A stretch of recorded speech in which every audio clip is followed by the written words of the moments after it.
2026 ComSOP, International Standards of Practice for Inspecting Commercial Properties, by the Certified Commercial Property Inspectors Association, or CCPIA. This book is a companion to the online document. The International Standards of Practice for Inspecting Commercial Properties is free for use by all. The International Standards of Practice for Inspecting Commercial Properties, or ComSOP, was revised and approved as an international standard on November 24, 2008. It was last revised in 2026 and supersedes all previous editions. Developed and maintained by the Certified Commercial Property Inspectors Association, the ComSOP forms the foundation of the organization's curriculum, training, and its members' baseline scope of service. The purpose of this publication is to define best practices and to establish a reasonable approach for the performance of an inspection of a commercial property.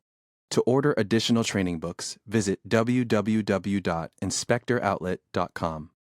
Authors: Nick Gromyko, Founder, International Association of Certified Home Inspectors and Certified Commercial Property Inspectors Association. Maggie A., Executive Director of Certified Commercial Property Inspectors Association. Editor: Kate Tarasenko, Crimea River, LLC. Layout and Design: Jessica Langer. Cover Design: Charisse Prestipino. 1. Purpose. 1.1. The purpose of this document is to define best practices and to establish a reasonable approach for the performance of an inspection of a commercial property. 2. Definitions. 2.1. Core definitions. 2.1.1. Commercial property. A commercial property refers to the buildings, structures, and site improvements located on a parcel of commercial real estate, or CRE. It is real property, primarily used for business, institutional, or income-generating purposes. This includes properties used for industrial, retail, office, hospitality, medical, mixed-use, educational, or institutional functions. It also includes multifamily residential buildings with more than 4 units, or as otherwise defined by the authority having jurisdiction, or AHJ. 2.1.2. Preliminary Walkthrough Survey. The Preliminary Walkthrough Survey is a procedure conducted before the inspection. It is an initial, informal survey of the property, with the purpose of familiarizing the inspector with the property and identifying any potential issues related to access, moisture intrusion, safety, and the building's structure, among other items. It may be conducted with or without clients, a team, or specialty consultants. At this point, the inspector should not be performing thorough assessments of building systems or components for the report. 2.1.3. Inspection. The inspection is defined as the process of the inspector collecting information through visual observation during a walkthrough survey of the subject property, conducting research about the property, and then generating a meaningful report about the condition of the property based on the observations made and research conducted by the inspector. A commercial inspection requires the inspector to make observations, conduct research, and report findings. 2.1.3.1. Observations. Observations are defined as those potential items of interest noted by the inspector during the walkthrough survey portion of the inspection. 2.1.3.2. Research. Research is defined as the process of gathering information through document review and interviews to augment the observations made during the walkthrough portion of the inspection. This research may include reviewing readily available documents such as previous inspection reports, building permits, code violation notices, and environmental assessments. This research may also include interviews with readily available personnel such as building managers, tenants, and owners. 2.1.3.3. Report. An inspection report is defined as a written communication describing the issues discovered from observations made and research conducted by the inspector that are, in the inspector's opinion, likely to be of interest to the client. The report may include photos of observations made during the walkthrough survey portion of the inspection and/or copies of documents reviewed during the research portion of the inspection. 2.2. Terminology commonly found in commercial property inspection reports. Above-grade wall. A wall that is mostly above grade and enclosing conditioned space. Access. that which enables a device, appliance, or equipment to be reached.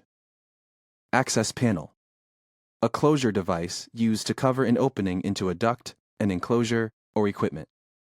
Accessibility, level of access a building offers people with disabilities. Accessible, in the opinion of the inspector, can be approached or entered by the inspector safely, without difficulty, fear, or danger. Accessory structure, an additional building to the primary building. Activate, to turn on, supply power, or enable systems, equipment, or devices to become active by normal operating controls. Examples include turning on the gas or water supply valves to fixtures and appliances, or activating electrical breakers or fuses. Actual knowledge, the knowledge possessed by an individual, as opposed to that discovered through document review.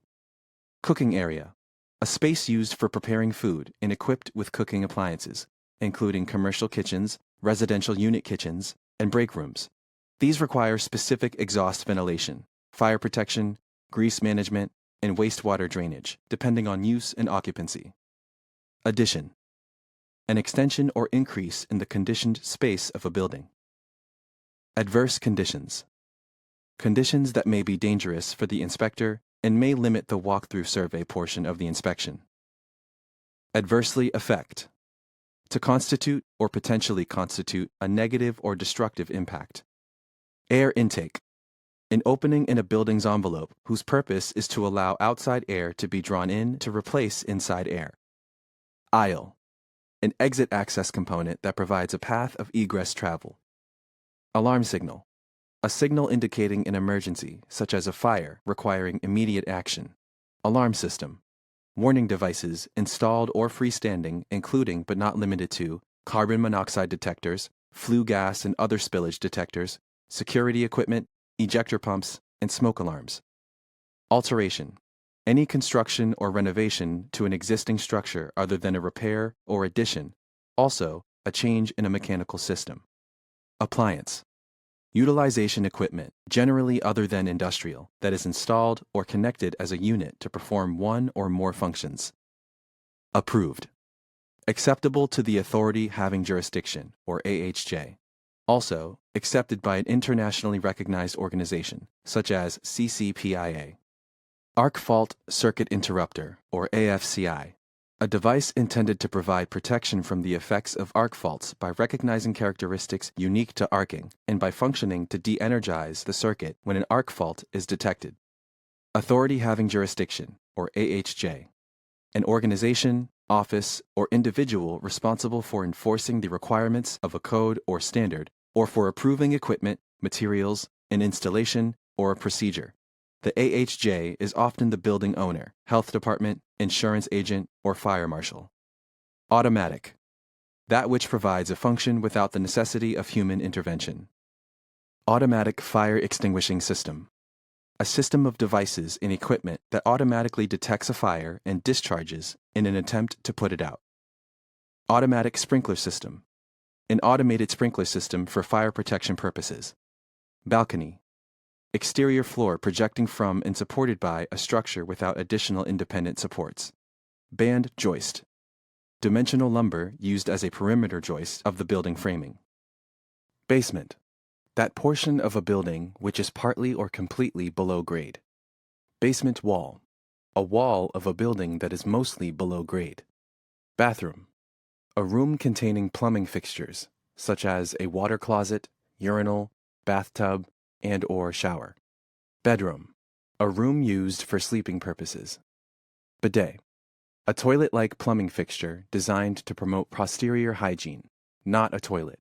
Bonding, the permanent joining of metallic parts to form an electrically conductive path that ensures electrical continuity and the capacity to safely conduct any fault current likely to be imposed. Branch circuit, the circuit conductors between the final overcurrent device protecting the circuit and the outlet. Building, the primary building subject of the commercial inspection. Building code, rules and regulations adopted by the governmental authority having jurisdiction over the construction and/or remodeling of the commercial property. Building department, local authority having jurisdiction over the construction, alteration, and use of a property. Building envelope, the enclosure that defines the heated, cooled area of a building, namely the exterior walls and roof. Building systems, components, assemblies, and systems that are a part of the overall building and property, such as pavement, flatwork, structural components, roofing, exterior walls, plumbing, HVAC, electrical components, fire prevention, etc. Built-in, permanently installed. Chimney, a structure containing one or more flues for removing gases to the outside atmosphere. Cladding, something that covers or overlays, often used to describe exterior wall coverings, or metal that covers windows, doors, or fascia for weather protection. Cleanout, an accessible opening in the drainage system used for the removal of possible obstructions and for inspections. An opening in a chimney that provides access to the flue for cleaning purposes. Clearance, the minimum distance through air measured between the surface of something heat-producing and the surface of something combustible. Clearly identifiable, capable of being recognized by a person of normal vision. Client, the party that retains the inspector and pays for the inspection. Code official, the officer or other government-designated authority charged with enforcement of building codes. Combustible, describes any material that will burn. Commercial cooking appliances, appliances used in a commercial food service establishment for heating and/or cooking food. Commercial property, the building structures and improvements located on a parcel of commercial real estate. These may include structures such as buildings with residential units operated for profit, mixed-use buildings, strip malls, motels, factories, storage facilities, restaurants, and office buildings. Component, a permanently installed or attached fixture, element, or part of a system.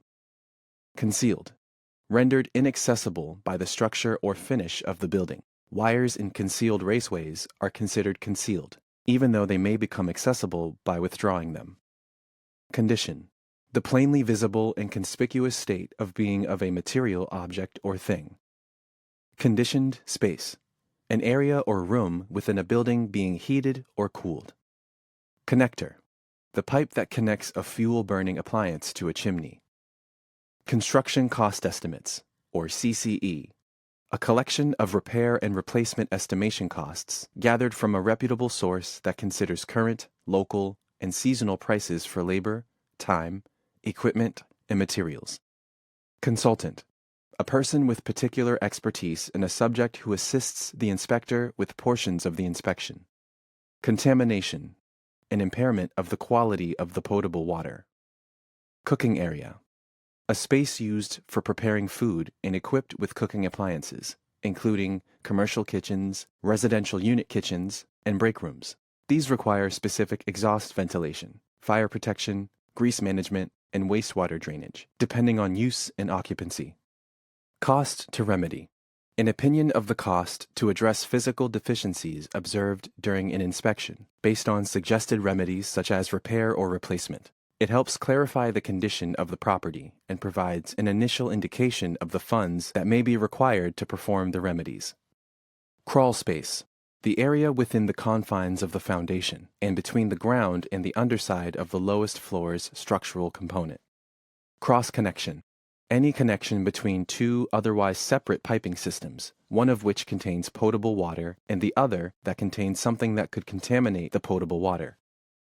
Crown, the sloped top of a masonry chimney designed to shed water away from the flue, also called a splay or a wash.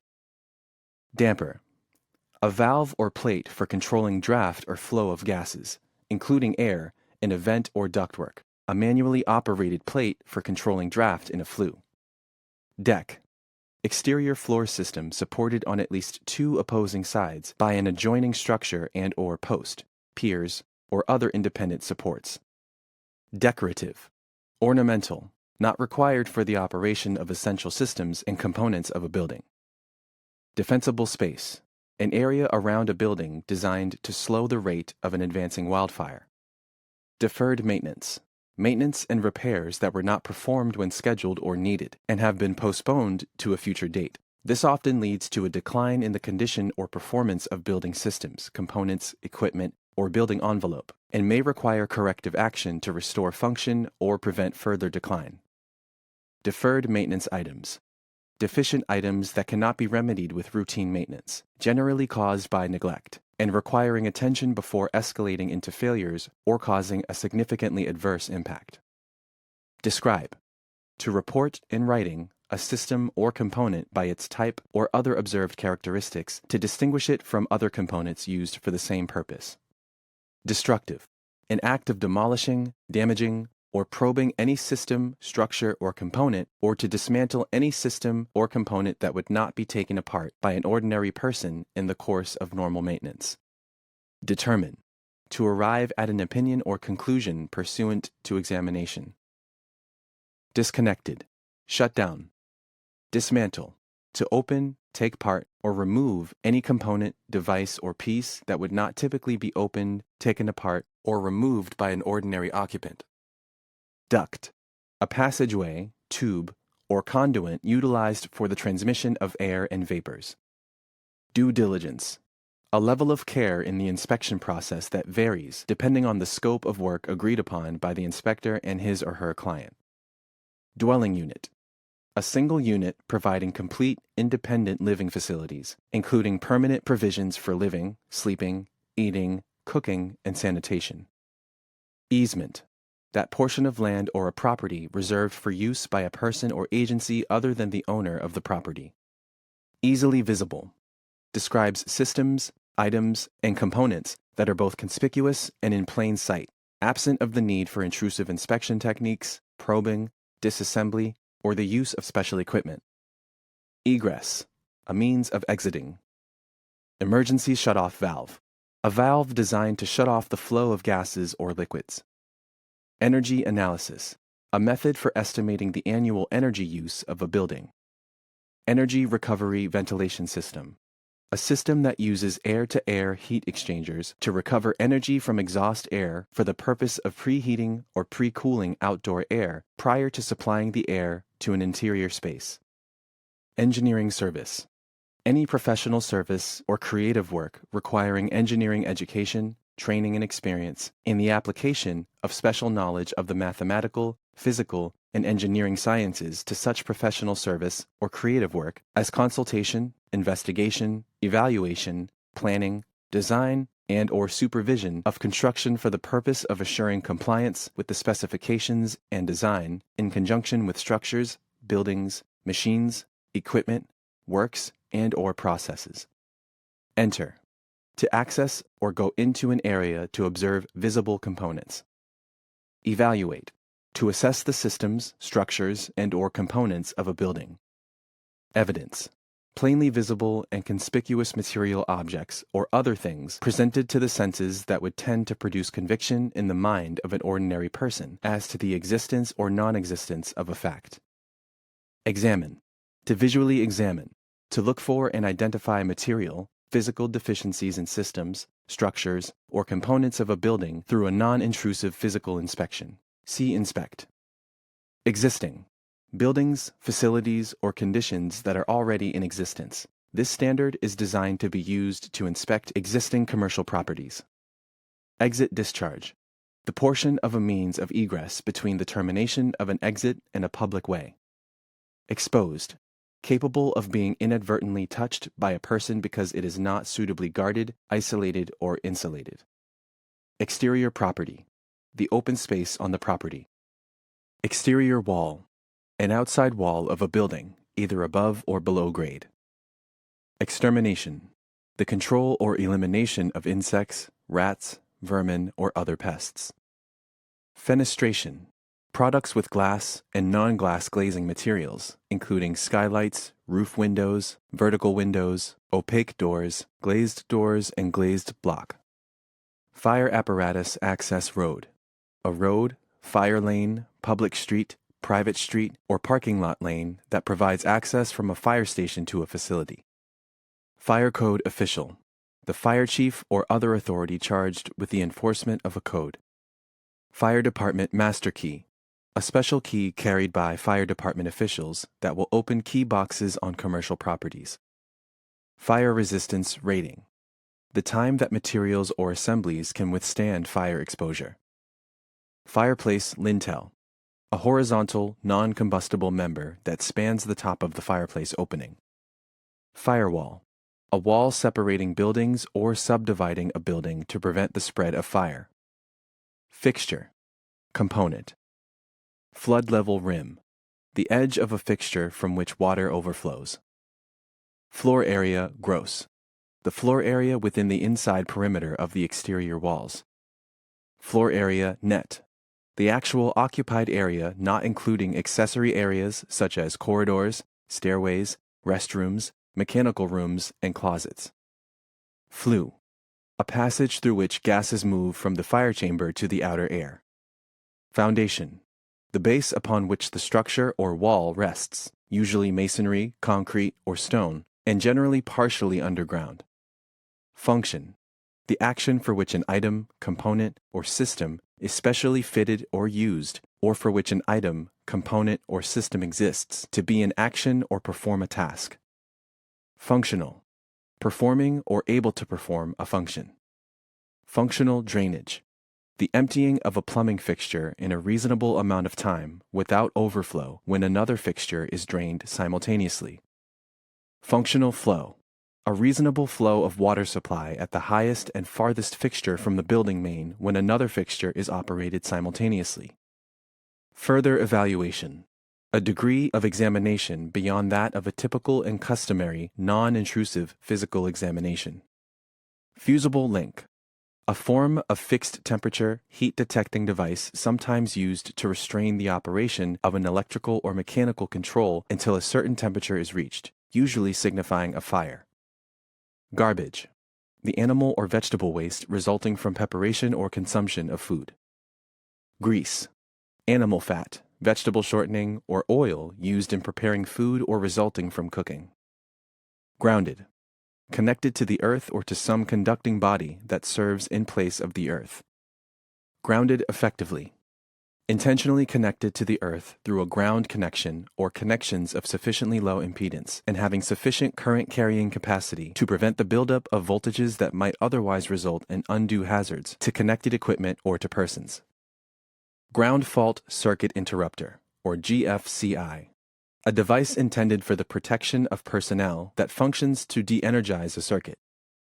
Grounding Electrode, a device that establishes an electrical connection to the earth.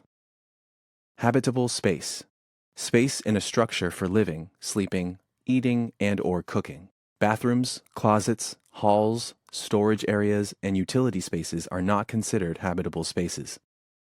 Hearth, the floor within a fireplace. Hearth extension, non-combustible material in front of and at the sides of a fireplace opening.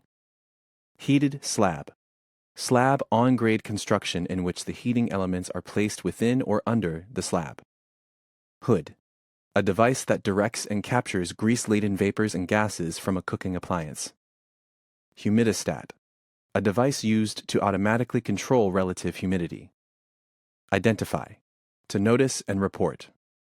Imminent danger, a condition that could cause serious or life-threatening injury or death. Improvements, permanent additions to a commercial property that enhance its use or value, including the building's structures, systems, and components intended for occupancy or its operations. Infestation, the presence of insects, rats, vermin, or other pests. Infill, area of a railing system bounded by the railing posts, cap, rail, and the deck. Infiltration, the uncontrolled inward air leakage into a building. Inspect, to examine readily accessible systems and components safely using normal operating controls and accessing readily accessible areas in accordance with these standards of practice. Inspected property, the readily accessible areas of the buildings, site, items, components, and systems included in the inspection. Inspection, the process of an inspector collecting information through visual observation during a walk-through survey of the subject property, conducting research about the property, and then generating a meaningful report about the condition of the property based on the observations made and research conducted by the inspector. A commercial inspection requires the inspector to make observations, conduct research, and report findings. Inspector: one who performs the commercial property inspection.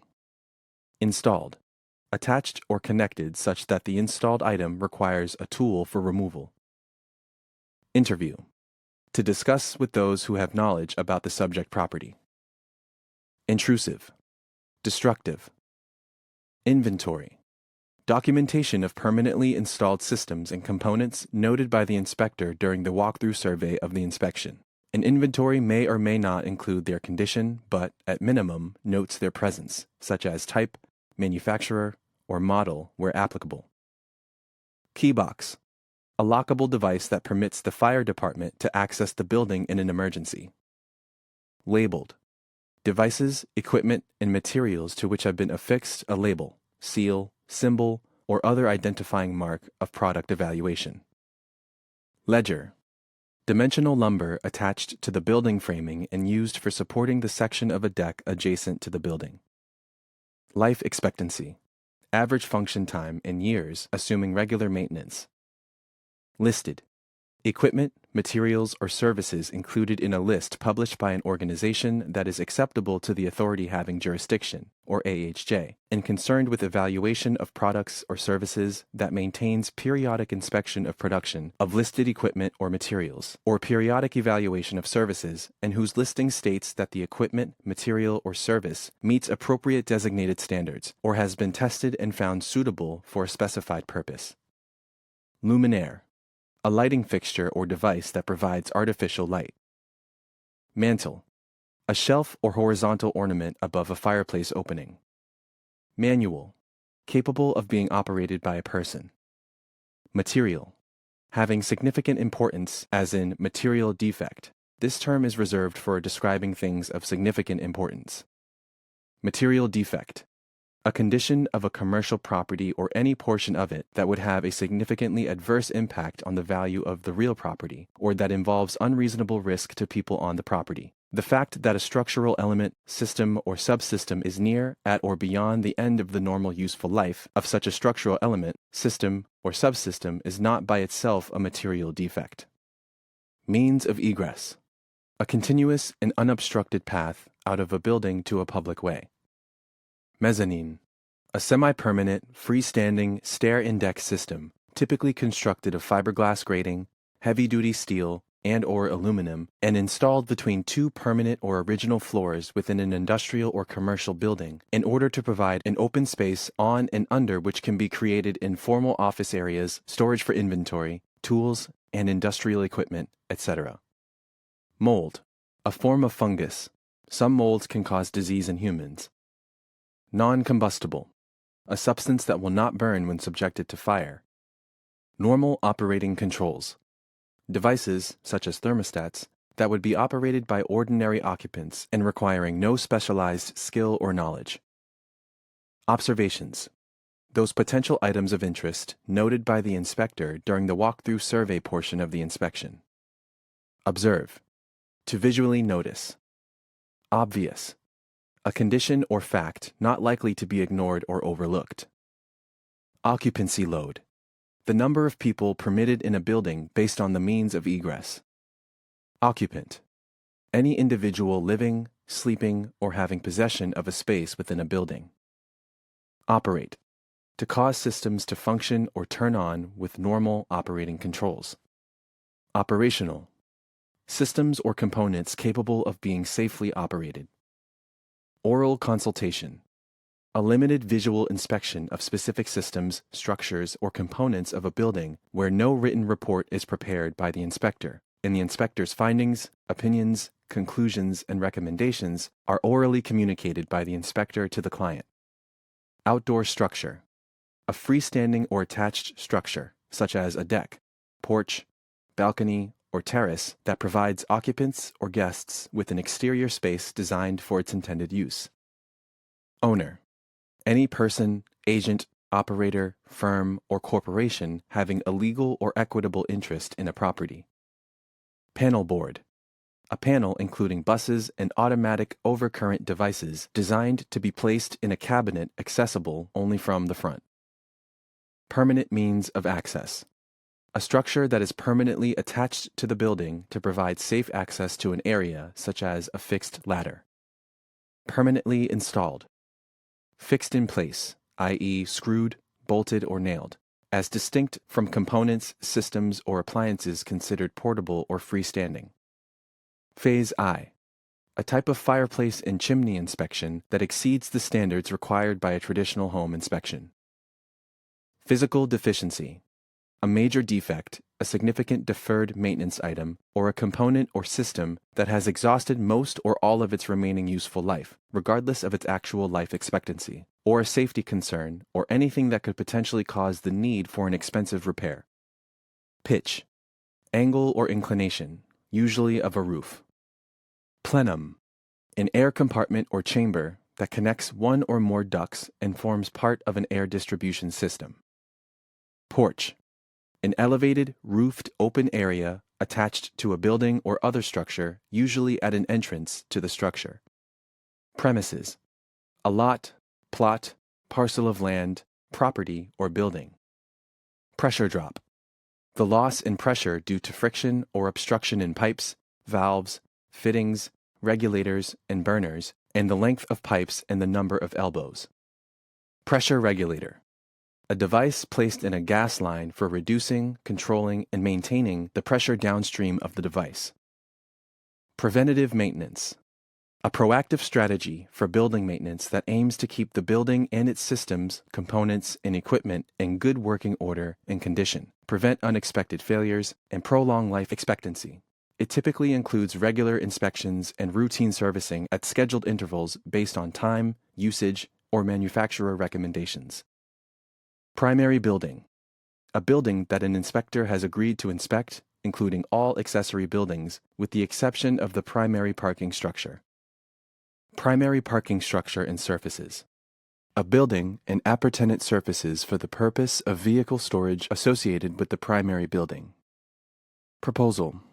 A written presentation of the inspector's proposed services, scope, and fee for a commercial property inspection, provided to the client for review and acceptance prior to scheduling. A proposal may be combined with an inspection agreement, but it does not replace it. Public way. A street alley or yard open to the outside and leading to a public area. Publicly available information. Information that is accessible or available to anyone upon request. Raceway. An enclosed channel or conduit designed expressly for holding wires or cables. Ramp. A sloped walking surface. Readily accessible. Describes the area of the subject property that has been made available to the inspector at the time of the walkthrough survey portion of the inspection, and/or a system or component if, in the judgment of the inspector, it is capable of being safely observed without the need for portable ladders, the removal of obstacles, the detachment or disengagement of connecting or securing devices, or other unsafe or difficult procedures to gain access, and/or a document that has been made available to the inspector for use in the research portion of the inspection. Readily ascertainable. Describes information that is available to the inspector within reasonable time at a nominal cost so that it can be practically reviewed during the research portion of the inspection. Readily available.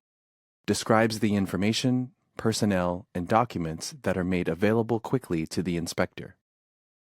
Receptacle. A contact device installed at the outlet for the connection of an attachment plug. Recreational facilities. Spas, saunas, steam baths, swimming pools, tennis courts, playground equipment, and other exercise, entertainment, or athletic facilities. Remaining useful life. A subjective estimate or guess made by the inspector based on his or her observations and experience as to the number of remaining years that a component will be functional before needing replacement. Removable. Capable of being transferred to another location easily. Repair. The reconstruction or renewal of any part of an existing building. Replacement air. Air deliberately brought into a structure to compensate for the air being consumed or expelled. Report. the written communication describing the issues discovered from observations made and research conducted by the inspector, and which, in the inspector's opinion, are likely to be of interest to his or her client. A report may contain photos or digital images of observations made during the walkthrough survey portion of the inspection, and/or copies of documents reviewed during the research portion of the inspection. Representative number. A sufficient number to serve as a typical characteristic example of the item inspected. Representative sampling.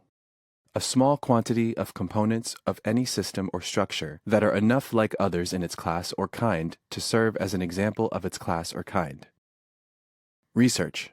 The process of gathering information through the review of documents and interviews to augment the observations made during the walkthrough portion of the inspection. This research may include reviewing readily available documents such as previous inspection reports, building permits, code violation notices, and environmental studies. This research may also include interviews with readily available personnel such as building managers, tenants, and owners. Roof assembly. A system designed to provide weather protection and including the roof covering, underlayment, roof deck, insulation, vapor retarder, and interior finish. Rubbish. Waste materials other than garbage. Schedule. A reporting practice that organizes and presents lists of systems and components and their condition for report inventory in a tabular or graphical format. Scope of work. Work that deviates from this standard, depending on budget, time constraints, purpose of the inspection, age of the subject property, and risk tolerance of the client, which the inspector and client have agreed to. Screw lamp holder. A lamp base that requires a screw-in type lamp, such as a compact fluorescent, incandescent, or tungsten halogen bulb. Short-term cost. Estimated cost of repairs that may not require immediate attention, but that should not be delayed for more than 2 years. Shutdown. Turned off, unplugged, inactive, not in service, or not operational. Single-wall metal chimney. A field-constructed chimney not permitted in 1- and 2-family dwellings. Sleeping unit. A room or space in which people sleep. Smoke alarm.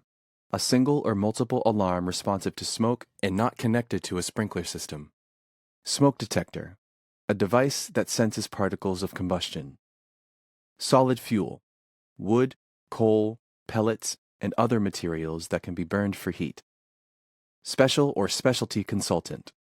A person with particular expertise in a subject who assists the inspector with portions of the inspection. Special equipment. Any tools or devices other than those normally used by an inspector to perform a typical and customary non-invasive physical examination of the systems, structures, and components of a building, including, but not limited to, levels, probes, meters, video and audio devices, and measuring devices. Standard. Often used to mean CCPIA's International Standards of Practice for Inspecting Commercial Properties. Stoop. A small exterior platform or landing, typically located at an entrance door, often with one or more steps leading to an entry door. Storefront. A non-residential system of doors and windows, typically at ground floor level of a commercial building. Stormwater drainage components.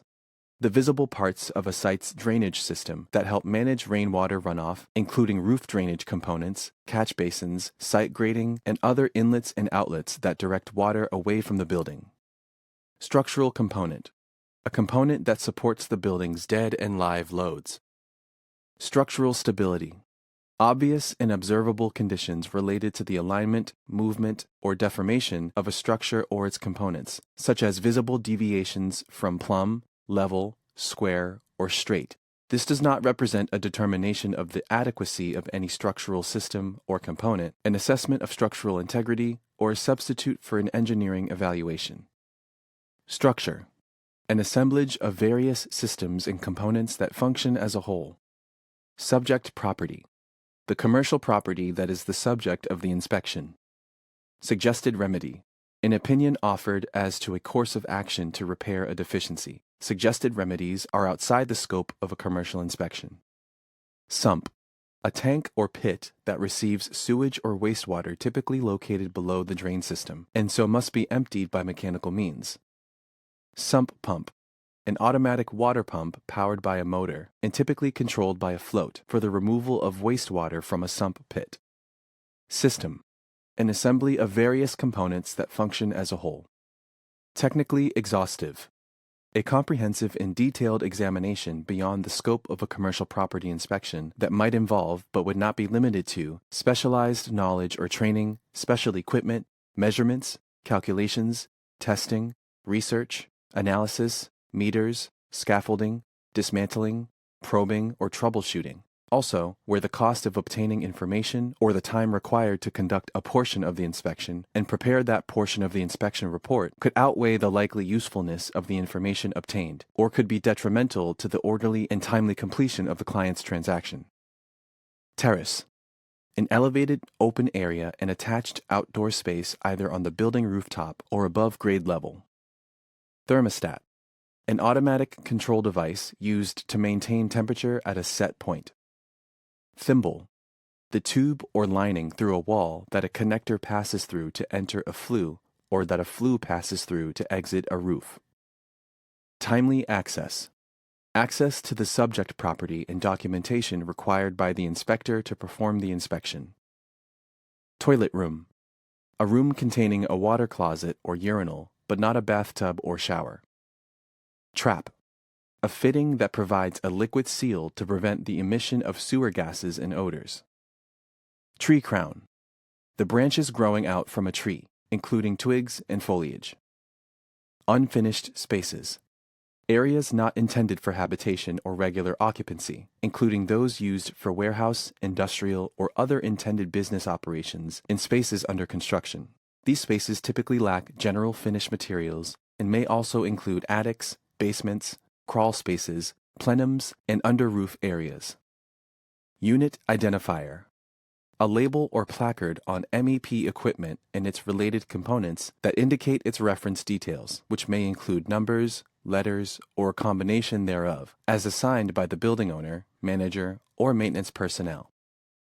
Unsafe, in the inspector's opinion, a condition of an area, system, component, or procedure that is judged to be a significant risk of injury during normal day-to-day use. The risk may be due to damage, deterioration, improper installation, a change in accepted standards, etc., and may restrict the inspector's access and limit or prevent the inspection. Valve, a device used in piping to control the gas or liquid supply downstream of the device. Vapor retarder, a vapor-resistant material, membrane, or covering, such as foil, plastic sheeting, or insulation facing, which limits the amount of moisture vapor that passes through a material or wall assembly. Ventilation, the natural or mechanical process of supplying and removing air from any space. Verify, to confirm or substantiate. Visible, that which may be easily observed during the walkthrough survey portion of the inspection. Walkthrough survey, that portion of the inspection when the inspector makes non-intrusive visual observations of readily accessible areas of the subject property. Wall protector, non-combustible shield between a wall and anything heat-producing for the purpose of reducing required clearance. Workmanlike, executed in a skilled manner. Yard, an open space on the same lot with a building. Zone, a conditioned space within a building controlled by a single device. Section 2.3. Common abbreviations and acronyms used in commercial property inspection reports. ADA, Americans with Disabilities Act. AHJ, Authority Having Jurisdiction. BUR, Built Up Roofing. CCPI, Certified Commercial Property Inspector. CCPIA, Certified Commercial Property Inspectors Association. CRE, Commercial Real Estate. CMI, Certified Master Inspector. CPI, Certified Professional Inspector. CO, Certificate of Occupancy. ComSOP, Commercial Standards of Practice, the International Standards of Practice for Inspecting Commercial Properties. CSA, Canadian Standards Association. EIFS, Exterior Insulation and Finish System. EPA, Environmental Protection Agency. HVAC, Heating, Ventilation, and Air Conditioning. IAC2, International Association of Certified Indoor Air Consultants. IAQ, Indoor Air Quality. INTERNACHI, International Association of Certified Home Inspectors. ICC, International Code Council. IR, Infrared. MBM, Modified Bitumen Membrane. MEP, Mechanical, Electrical, Plumbing. MICB, Master Inspector Certification Board. NEC, National Electrical Code. NFPA, National Fire Protection Association. PE, Professional Engineer. RICS, Royal Institute of Chartered Surveyors. RTU, Rooftop Unit. RUL, Remaining Useful Life. Section 2.4, Other Inspection-Related Terms. Other inspection-related terms can be found by visiting CCPIA's searchable online glossary at ccpia.org/glossary-of-inspection-terminology. Section 3, Use. Section 3.1, Royalty-free use. Although this standard is protected by copyright and other laws, the Certified Commercial Property Inspectors Association hereby grants non-exclusive, royalty-free license to all members of CCPIA and other INTERNACHI and their clients, and all public authorities, government agencies, and government employees throughout the world to use this code as desired, including making copies, posting, transmitting, and incorporating it into reporting software, free of charge, without the need for pre-approval, provided that each use is clearly attributed to CCPIA. Acceptable examples of attribution include, quote, performed in accordance with the CCPIA commercial SOP, end quote, based on the CCPIA, ComSOP, end quote, or, quote, see www.ccpia.org, end quote.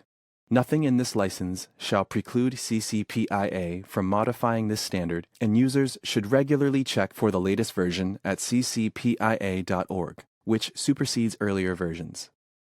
Section 3.2, Conflicts with other standards, codes, local laws, and manufacturers' instructions.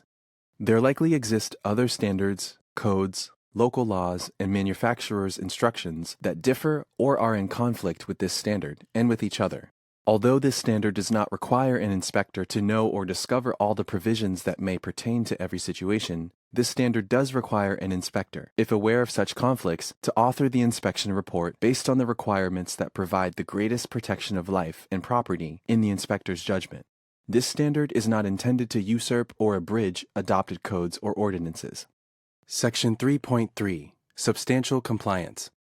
The inspector shall substantially abide by this standard, unless otherwise agreed to in writing by the inspector and client. Section 3.4, Disclaimer of Liability.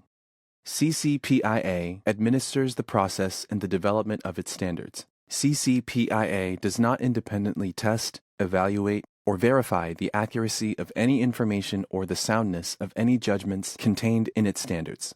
CCPIA disclaims liability for any personal injury, property, or other damages of any nature whatsoever, whether special, indirect, consequential, or compensatory, directly or indirectly resulting from the publication, use of, or reliance on this document.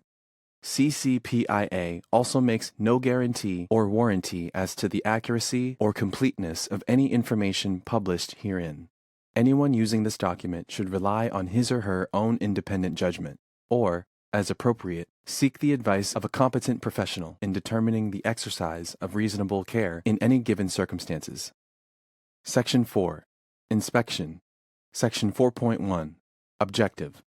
The objective of an inspection is to provide written communications describing the issues discovered from observations made and research conducted by the inspector, and that, in the inspector's opinion, are likely to be of interest to his or her client, and to enhance the client's information and knowledge about the commercial property to improve decision-making for buying, selling, maintaining, or improving the property. Section 4.2. Who may perform the inspection? Any portion of the inspection, including the walkthrough survey, research, and report generation, may be performed by the inspector, his or her staff, or any consultant hired by the inspector. This standard recognizes that, for the majority of commercial inspections, the inspector is likely an individual with a general, well-rounded knowledge of commercial properties, and that the inspector or client may want to augment the inspector's skills with specialty consultants who have particular expertise in certain areas.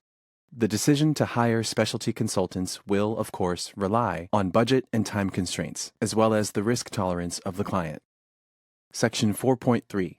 Varying levels of due diligence. This standard is designed as a baseline from which the inspector and client can develop and agree to a scope of work that may deviate from this standard, depending on budget, time constraints, purpose of the inspection, age of the subject property, and risk tolerance of the client. The level of due diligence should be set where the cost in time and money of acquiring information about the subject property will not likely exceed the value of that information. Therefore, an inspection performed in accordance with this standard will not be technically exhaustive. Section 4.3.1. Sample language for use when defining the scope of work. Quote, "The inspection will be performed in accordance with the CCPIA, ComSOP, except that, ellipses," end quote. Section 4.3.2. Representative observations. In recognizing that the client likely has the goal of acquiring information about the subject property at a cost in time and money that does not exceed the value of that information, representative observations are not just permitted by this standard, but recommended as well. Section 4.4. Uncertainty. The client should understand that no inspection report is completely accurate. A report is only the written communication of the observations made and research conducted by the inspector. The report contains those items which, in the inspector's opinion, are likely to be of interest to his or her client. Section 4.5. Subjectivity. The client should understand that the inspection report is, to a large degree, the subjective opinions of the inspector based on his or her observations and research within the limits of access, time, and budget, and without the aid of special equipment or meters, and without dismantling, probing, testing, or troubleshooting, and without detailed knowledge of the commercial property, its components, or its systems. The inspection report is not much more than a subjective professional opinion. Section 4.6. Not an architectural or engineering service. An inspector performing a commercial inspection in accordance with this standard is not practicing architecture or engineering. Section 4.7. Not a warranty, guarantee, or insurance policy. The inspection is not a warranty, and the inspection report is merely the written communication of the inspector's subjective opinion on the condition of the subject property. Section 5. Research. Section 5.1. Objective. The objective of research, including the review of documents and the performing of interviews, is to augment the information obtained during the walkthrough survey and to provide supporting documentation to the inspection report. Section 5.2. Document procurement. It is the client's responsibility to obtain copies of all documents and provide them for the inspector. These documents are most often obtained from the seller or from local government offices. The inspector is not responsible for gathering or paying for copies of appropriate documents to be reviewed unless these tasks are specifically assigned to the inspector in the scope of work agreement. Section 5.3. Documents to be reviewed and included in the inspection report. The inspector should review all documents provided by the client and owner. The inspector should also make an inquiry and review of any other documents that can be reasonably procured on-site or from the building owner or manager, such as certificates of occupancy, building code violation notices, repair invoices, and warranties. The inspector is not required to uncover and review information that is not provided or cannot be reasonably ascertained or acquired on-site. Copies of documents that the inspector believes may be of interest to the client and copies of documents that support the inspector's opinion should be included in the inspection report. Section 5.3.1. Examples of documents the inspector may want to request for the review. Accessibility surveys, appraisals, building plans, certificates of occupancy, citations, deck age records, plans, and construction permits, deck and balcony maintenance, power washing, painting, treating, repair and modification history, emergency evacuation plans, environmental studies, evacuation drill records, fire detection test and maintenance records, fire door inspection reports, fire prevention plans, fire extinguisher service records, fire records, flame-resistant certificates, floodplain maps, floor plans, kitchen grease cleaning records, kitchen post-fire inspections, maintenance records, manufacturer's installation instructions, notices, permits, power washing records, previous inspection reports, proposals, rent records, repair estimates and invoices, safety inspection records, seller disclosures, sprinkler head replacement records, utility bills, and warranties. Section 5.4. Interviews. The inspector should identify and interview the person with the most knowledge about the condition of the building. Typically, this will be the building owner or manager. Unless otherwise agreed to in the scope of work agreement, it is the responsibility of the client to arrange to have such persons on hand for interview by the inspector on the day of the walkthrough survey. Section 5.5. Pre-inspection questionnaires. The inspector may request that the owner, building manager, and/or client fill out pre-inspection questionnaires to gather information. The inspector may assume that these responses are truthful. In cases where parties refuse to fill out questionnaires in writing, the inspector may interview the parties and fill out the questionnaires for them. The inspector should note in the report if he or she filled out the questionnaire based on an interview, and whether such interview was performed in person, by telephone, or by email. Copies of all responses to such questionnaires should be included in the inspection report. Section 5.6. Reliance. The level of accuracy of information varies depending on its source. The inspector may rely on information obtained to the extent that the information appears to be accurate and complete. This standard does not require the inspector to independently verify the accuracy of the documents reviewed by the inspector or included in the report, nor the statements made by those interviewed by the inspector. Section 5.7. Fraud. The inspector is not a fraud investigator, and this standard does not require the inspector to look for intentionally hidden deficiencies at the subject property. The inspection report is supplementary to the seller's disclosures. Section 5.8. Previously generated reports. A previously generated inspection report should be treated no differently than any other document reviewed during the research portion of the inspection, and, as with information collected from any other source, information obtained from a previously generated report should reference its source in the new inspection report. No portion of a previously generated report should be used as a substitute for the new inspection report. Section 6. Walkthrough survey. Section 6.1. Objective. The objective of the walkthrough survey is to allow the inspector to visually observe the subject property, gather information, and note items of interest. Section 6.2. Access responsibility. It is the client's responsibility to arrange for the inspector to receive timely access to the subject property and the areas, systems, and components within the agreed-upon scope of work for the walkthrough survey portion of the inspection, and access to all documents and interviewees needed for the research portion of the inspection. This includes access to all documents, information, and previously generated reports in the client's possession. The inspector is not responsible for obtaining, reviewing, or providing information should the source withhold, impede, or delay access. Anything that hinders the inspector's access should be noted in the report. Section 6.3. Revisits. It is expected that the inspector will perform only one walkthrough survey per inspection report. However, a revisit may be necessary if additional information arises after the walkthrough survey, or if areas, systems, or components within the agreed-upon scope of work were inaccessible during the walkthrough survey portion of the inspection.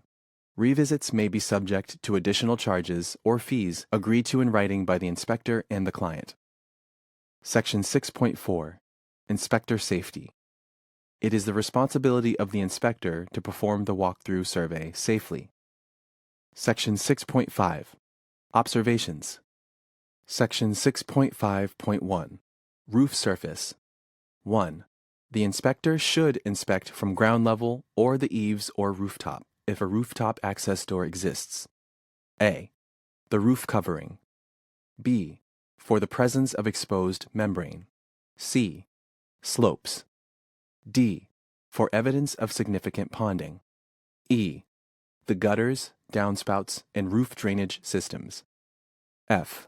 The vents, flashings, skylights, chimneys, and other roof penetrations. G. The general structure of the roof from the readily accessible panels, doors, or stairs. And H. For the need of repairs. 2. The inspector is not required to A. Walk on any pitched roof surface. B. Predict service life expectancy. C. Inspect underground downspout diverter drainage pipes. D. Remove snow, ice, debris, or other conditions that prohibit the observation of the roof surfaces. E. Move insulation. F. Inspect antennae, lightning arresters, de-icing equipment, or similar attachments. G. Walk on any roof areas that appear in the opinion of the inspector to be unsafe. H.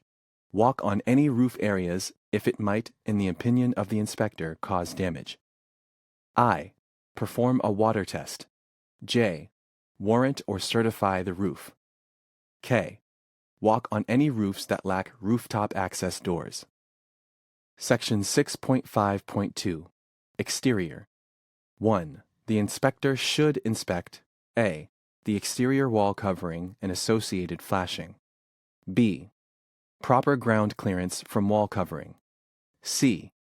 Trim, soffit, or fascia. D. All exterior doors, including entry and overhead doors. E. A representative number of windows. F. Decks, balconies, terraces, and porches, and their guards and rails. G. Stoops, steps, stairs, and ramps, and their components. H. The vegetation, surface drainage, and retaining walls when these are likely to adversely affect the structure. I. The exterior for accessibility barriers. J. The stormwater drainage system. K. The general topography. L. The parking areas. M. The sidewalks. N. Exterior lighting. O. The landscaping, and P. Loading docks. 2. The inspector is not required to A. Inspect or operate screens, storm windows, shutters, mechanical awnings, fences, or outbuildings. B. Operate exterior lighting using methods beyond using normal operating controls. C. Inspect items not visible or readily accessible from the ground, including window and door flashings, lighting, and signage. D. Inspect geological, geotechnical, hydrological, or soil conditions. E. Inspect recreational facilities. F. Inspect seawalls, breakwalls, or docks. G. Inspect erosion control or earth stabilization measures. H. Inspect for proof of safety type glass. I. Determine the integrity of the thermal window seals or damaged glass. J. Inspect underground utilities. K. Inspect underground items. L. Inspect underground wells or springs. M. Inspect solar power systems. N. Inspect swimming pools or spas. O. Inspect septic systems or cesspools. P. Inspect playground equipment. Q.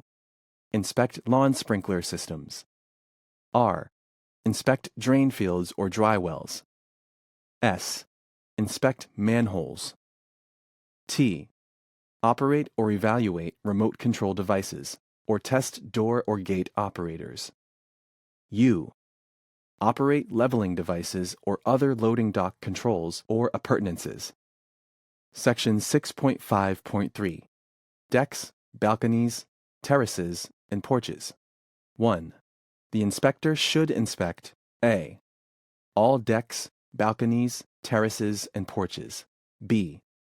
Visible foundations, structural supports and framing, and attachments of decks, balconies, terraces, and porches. C. Finish coatings. D. Platforms and surface finishes. E. Concrete slabs. F. Guards and other forms of edge protection. G. Stairways, ramps, and platforms providing access to decks, balconies, terraces, and porches. H. For indications of conditions that might pose a structural or safety issue. I. For building egress blocked, covered, or hindered by deck construction, and J. For the possibility of wetting from roof drainage systems or sprinklers. 2. The inspector is not required to A. Discover insect infestation or damage. B. Inspect, determine, or test the tightness or adequacy of fasteners. C. Determine lumber grade. D. Measure moisture content. E. Inspect for or determine bending strength. F. Inspect for or determine shear stress. G. Determine lag screw or bolt shear values. H. Calculate loads. I. Determine proper spans or inspect for deflections. J. Discover decay hidden by paint. K. Verify that flashing has been coated to prevent corrosion. L. Determine that post-to-footing attachments exist. M. Dig below grade or remove soil around posts. N. Crawl under any deck with less than 3 feet or 91 centimeters of headroom, or remove deck skirting to acquire access. O. Determine proper footing depth or frost line. P. Verify proper footing size. Q. Perform pick tests. R. Perform or provide any architectural or engineering service. S. Use a level or plumb bob. T. Use a moisture meter. U. Predict service life expectancy. V. Verify compliance with permits, codes, or formal standards. W. Inspect for disabled persons' accessibility barriers. X. Determine if a deck blocks, covers, or hinders septic tank or plumbing access. Y. Determine easement encroachment compliance. Section 6.5.4. Structure. 1. The inspector should inspect A. The foundation. B. The basement. C. The crawl space. D. Structural supports including beams, columns, and walls. E. The floor's structural components. F. The roof's structural components. G. For wood in contact with or near soil. And H. For general indications of structural or foundation movement, active moisture intrusion, or other conditions that may pose a structural or safety concern. 2. The inspector is not required to A. Enter any spaces that are not readily accessible, or where entry could cause damage or pose a hazard to the inspector. B. Move stored items or debris. C. Identify size, spacing, span, or location, or determine adequacy of foundation bolting, bracing, joists, joist spans, or support systems. D. Perform or provide any engineering or architectural service. E. Report on the adequacy of any structural system or component. F. Evaluate building resistance to environmental forces, seismic, wind, flood, etc. Section 6.5.5. Heating and ventilation. 1. The inspector should inspect A. The heating and ventilating equipment using normal operating controls and determine the energy source and heating method. B. And verify that a permanent means of access with permanent ladders and/or catwalks are present for equipment and appliances on roofs higher than 16 feet. C. And verify the presence of level service platforms for appliances on roofs with a slope of 25% or greater. D. and determine if supports or modifications for equipment installations might cause a structural or safety issue. E. And verify that a luminaire and receptacle outlet are provided at or near the appliance. F. And determine if any appliances or equipment with ignition sources are located in public, private, repair, or parking garages or fuel dispensing facilities. G. And verify that fuel-fired appliances are not located in or obtain combustion air from sleeping rooms, bathrooms, storage closets, or surgical rooms. H. The connectors, ductwork, piping, distribution systems, and pipe penetrations in building elements. I. Piping and ductwork support. J. Vent, flue, outdoor air intake, and exhaust system components, including any termination locations that could cause a public nuisance or hazard. K. For the presence of exhaust systems in occupied areas where there is a likelihood of excess heat, odors, fumes, spray, gas, noxious gases, or smoke. L. For the potential of flooding or evidence of past flooding that could cause mold in ductwork or plenums. And M. Condensate drains. 2. The inspector is not required to A. Inspect or evaluate interiors of flues or chimneys, fire chambers, heat exchangers, humidifiers, dehumidifiers, electronic air filters, solar heating systems, fuel tanks, safety devices, pressure gauges, or control mechanisms. B. Operate any heating and ventilation systems that are shut down. C. Determine the uniformity, temperature, flow, balance, distribution, size, capacity, BTU, or supply adequacy of the heating system. D. Light or ignite pilot flames. E. Activate heating, heat pump systems, or other heating systems when ambient temperatures or other circumstances are not conducive to safe operation or may damage the equipment. F. Override electronic thermostats. G. Evaluate fuel quality. H. Verify thermostat calibration, heat anticipation, or automatic setbacks, timers, programs, or clocks. I. Inspect tenant-owned or tenant-maintained heating equipment. J. Determine ventilation rates. K. Perform capture and containment tests. L. Test for mold. Section 6.5.6. Cooling. 1. The inspector should inspect A. The cooling equipment using normal operating controls. B.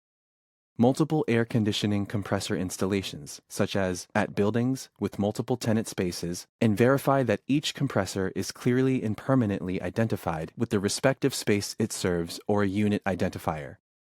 C. And verify that a permanent means of access with permanent ladders and/or catwalks are present for equipment and appliances on roofs higher than 16 feet. D. And verify the presence of level service platforms for appliances on roofs with a slope of 25% or greater. E. And determine if supports or modifications for equipment installations might cause a structural or safety issue. F. And verify that a luminaire and receptacle outlet are provided at or near the appliance. G. The connectors, ductwork, piping, distribution systems, and pipe penetrations in building elements. H. Piping and ductwork support. I. For the potential of flooding or evidence of past flooding that could cause mold in ductwork or plenums. And J. Condensate drains. 2. The inspector is not required to A.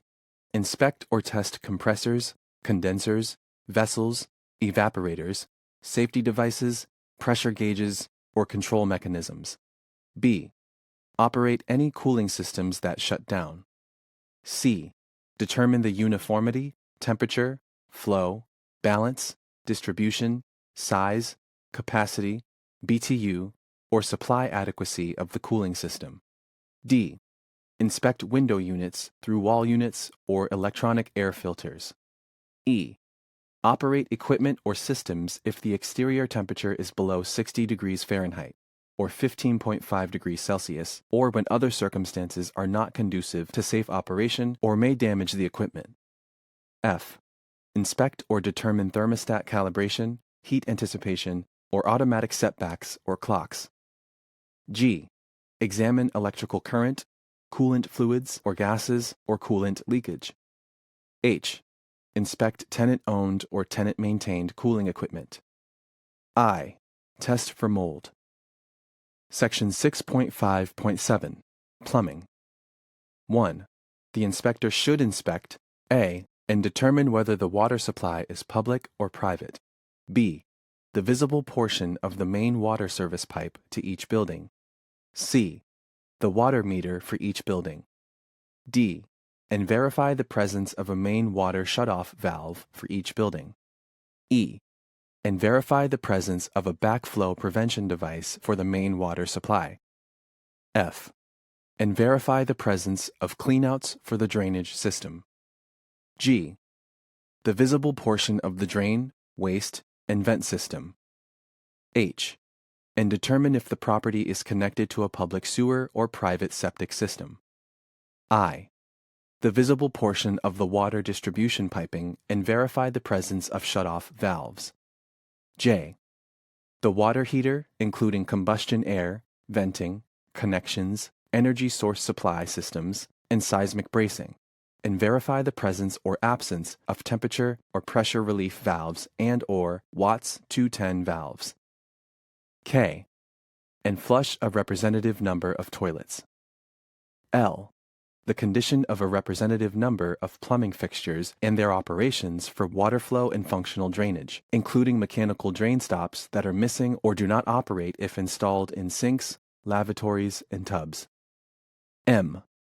The water supply by viewing the functional flow in several fixtures operated simultaneously. N. And verify the identification of hot and cold water faucets. O. The mounting and attachment of plumbing fixtures. P. The main gas meter and verify the presence of a gas shutoff valve to each building. Q. The visible portion of the fuel distribution piping and verify the presence of shutoff valves. R. Piping supports. And S. For visible indications of active leaks, evidence of past leaks, and for any fixtures and their components that do not operate or are in need of repair. 2.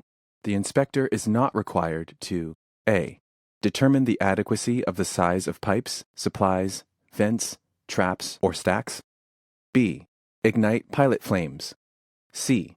Determine the size, temperature, life expectancy, or adequacy of the water heater. D. Inspect the interior of pipes, flues, vents, and chimneys. E.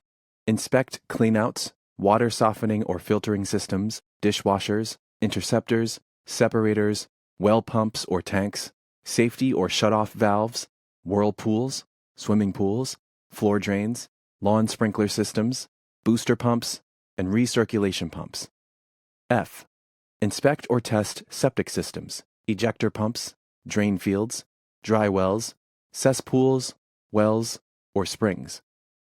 G. Inspect fire sprinkler systems. H. Inspect or test sump pumps. I.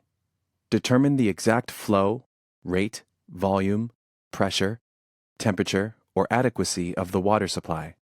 J. Verify or test anti-scald devices. K. Determine the water quality, potability, or reliability of the water supply or source. L. Open sealed plumbing access panels. M. Inspect clothes washing machines or their connections. N. Operate any main, branch, or fixture shutoff valve. O. Test shower pans, tub and shower surrounds, or enclosures for leakage. P. Evaluate the compliance with local or state conservation or energy standards or the proper design or sizing of any water, waste, or venting components, fixtures, or piping. Q. Determine the effectiveness of anti-siphon backflow prevention or drain stop devices. R. Determine whether there are sufficient cleanouts for effective cleaning of drains. S. Evaluate gas, liquid propane, oil storage, or any fuel tanks. T. Inspect any private sewage waste disposal system or component within such a system. U. Inspect water treatment systems or water filters. V. Evaluate wait time for hot water at fixtures or perform testing of any kind on water heater components. W.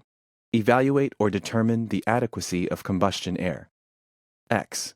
Test, operate, open, or close safety controls, manual stop valves, or temperature or pressure relief valves. Y.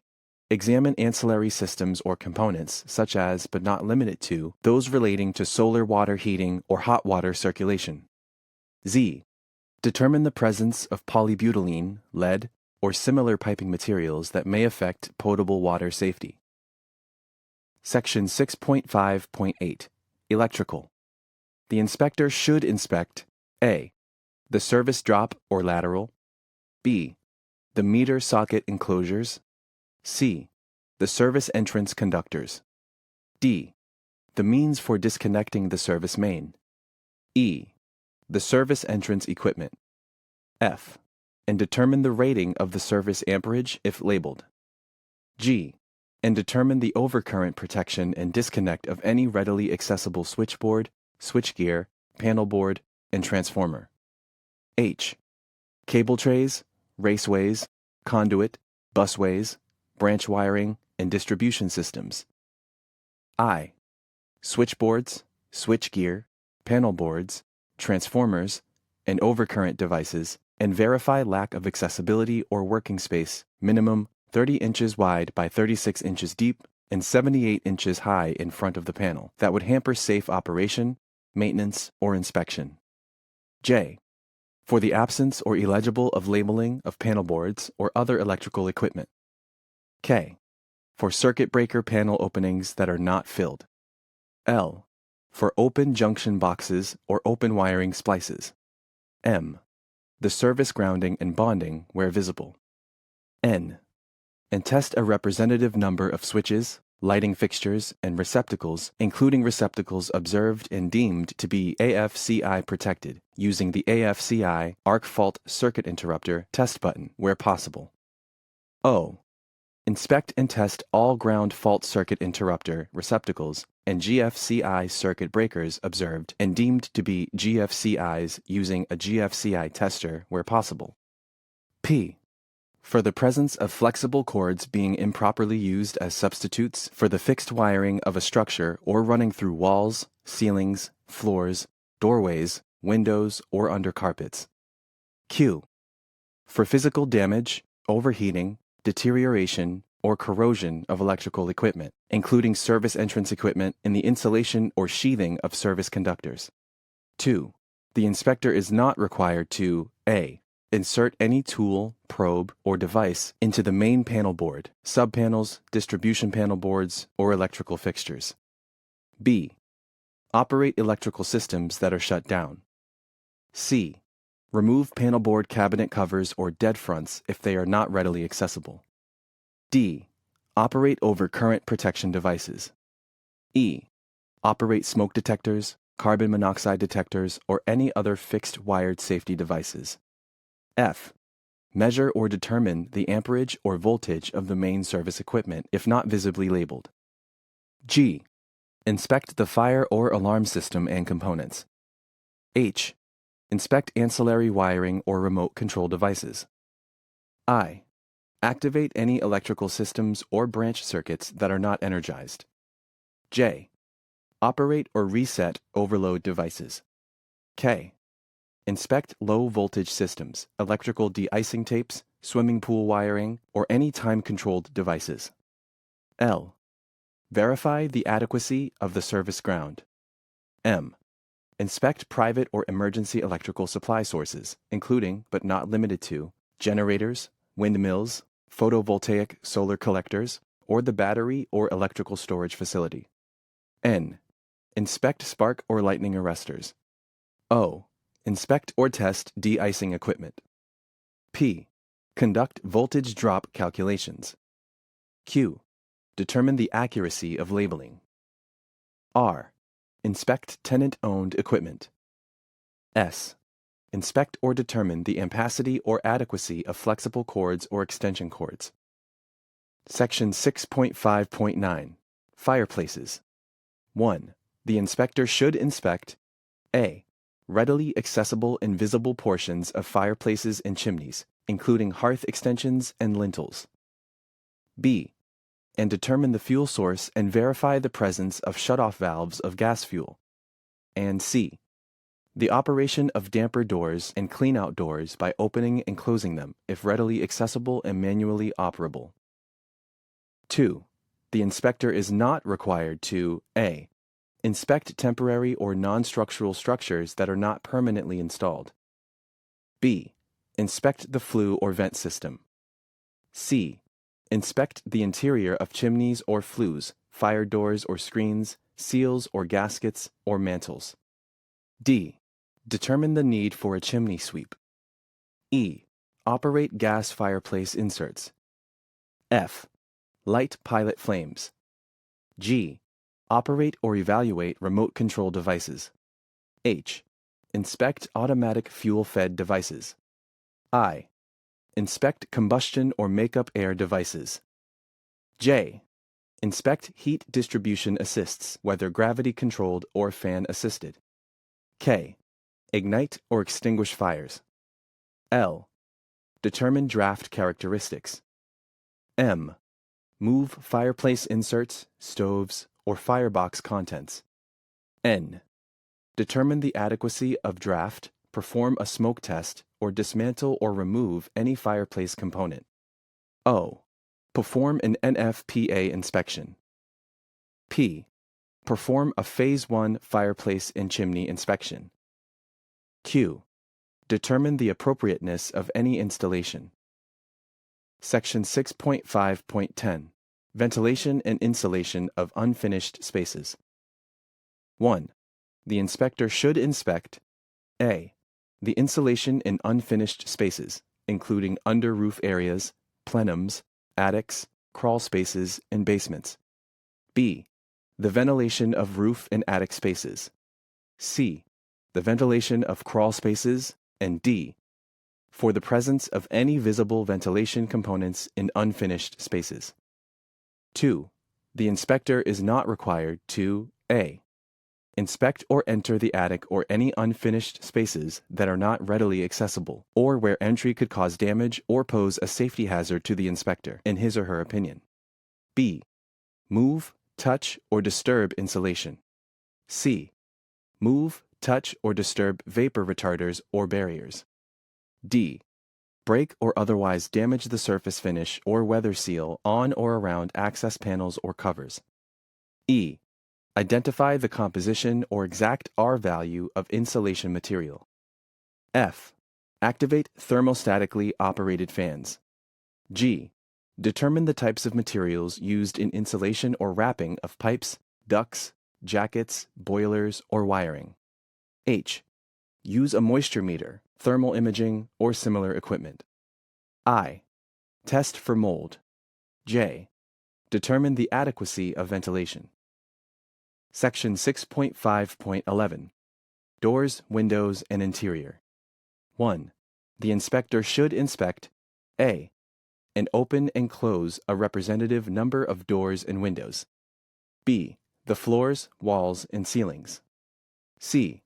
Interior stairways and ramps and their handrails, guards, rails, and platforms. D. Overhead doors and openers, and their operation using normal operating controls. And E. Test the operation of elevators and escalators only by riding them. 2. The inspector is not required to A. Inspect paint, wallpaper, window treatments, or finish treatments. B. Inspect central vacuum systems. C. Inspect safety glazing. D. Inspect security systems or components. E. Evaluate the fastening of countertops, cabinets, sink tops, or fixtures, or firewall compromises. F. Move furniture, stored items, or any coverings, such as carpets or rugs, in order to inspect the concealed floor structure. G. Move drop ceiling tiles. H. Inspect or move any appliances. I. Inspect or operate equipment housed in the garage, except as otherwise noted. J. Verify or certify safe operation of any auto reverse or related safety function of an overhead door. K. Operate or evaluate any security bar release or opening mechanisms, whether interior or exterior, including their compliance with local, state, or federal standards. L. Operate any system, appliance, or component that requires the use of special keys, codes, combinations, or devices. M. Operate or evaluate self-cleaning oven cycles, tilt guards or latches, gauges, or signal lights. N. Inspect microwave ovens or test leakage from microwave ovens. O. Operate or examine any sauna, steam jenny, kiln, toaster, ice maker, coffee maker, can opener, bread warmer, blender, instant hot water dispenser, or other ancillary devices. P. Inspect elevators, hoists, or other mechanical vertical transportation. Q. Verify the operation of elevators or escalators beyond using normal operating controls, or when they are out of service. R. Inspect remote controls. S. Inspect appliances. T. Inspect items not permanently installed. U. Inspect items not permanently installed to determine whether they are safely or securely attached to ceiling and walls. V.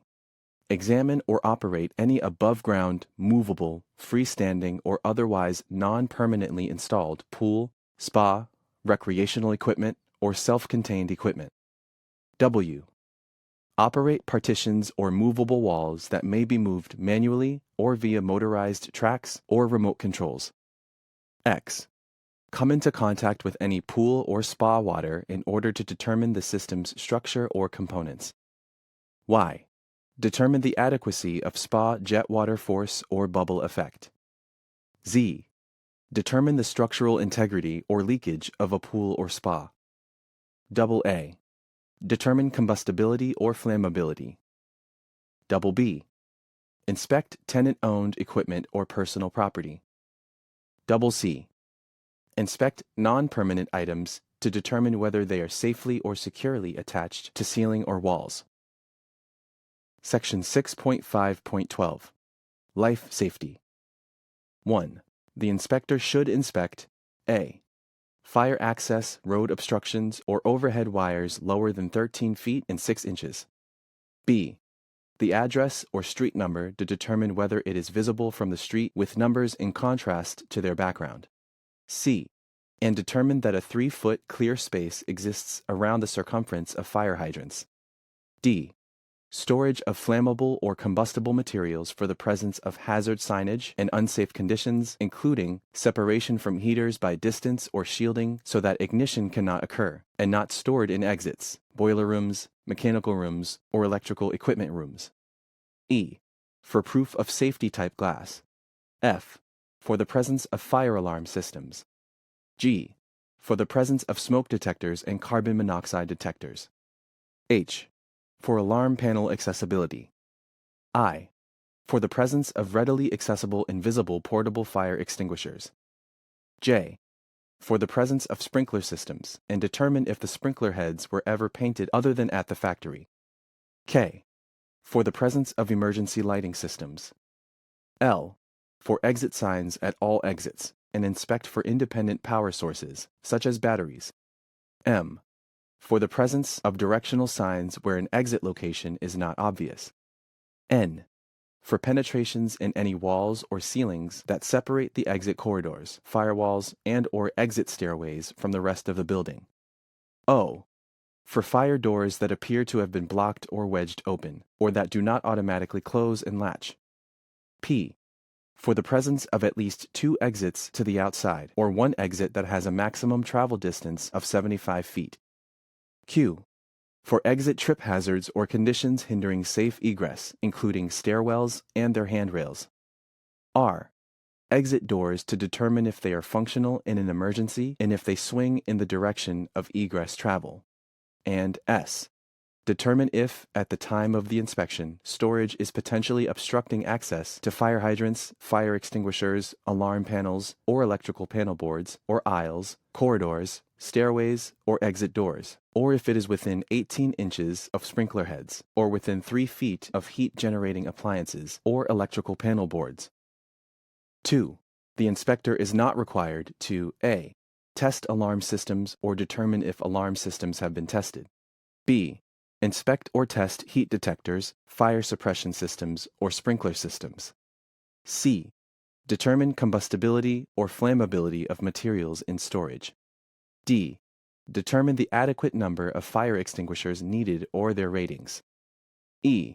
Test or inspect fire extinguishers, their pressure, or for the presence of extinguisher inspection tags and/or tamper seals. F. Inspect or test fire pumps or fire department connections. G. Inspect or test cooking equipment suppression systems. H. Determine the operational time of emergency lighting or exit signs. I. Determine occupancy load or inspect for proper occupant load signs. J. Determine fire ratings of walls, ceilings, doors, etc. K.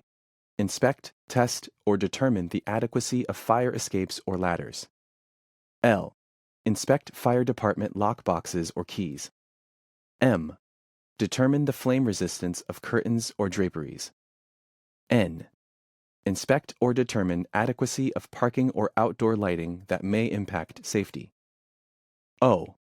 Inspect or determine adequacy, size, or location of fire access roads or fire lanes and their signage. P.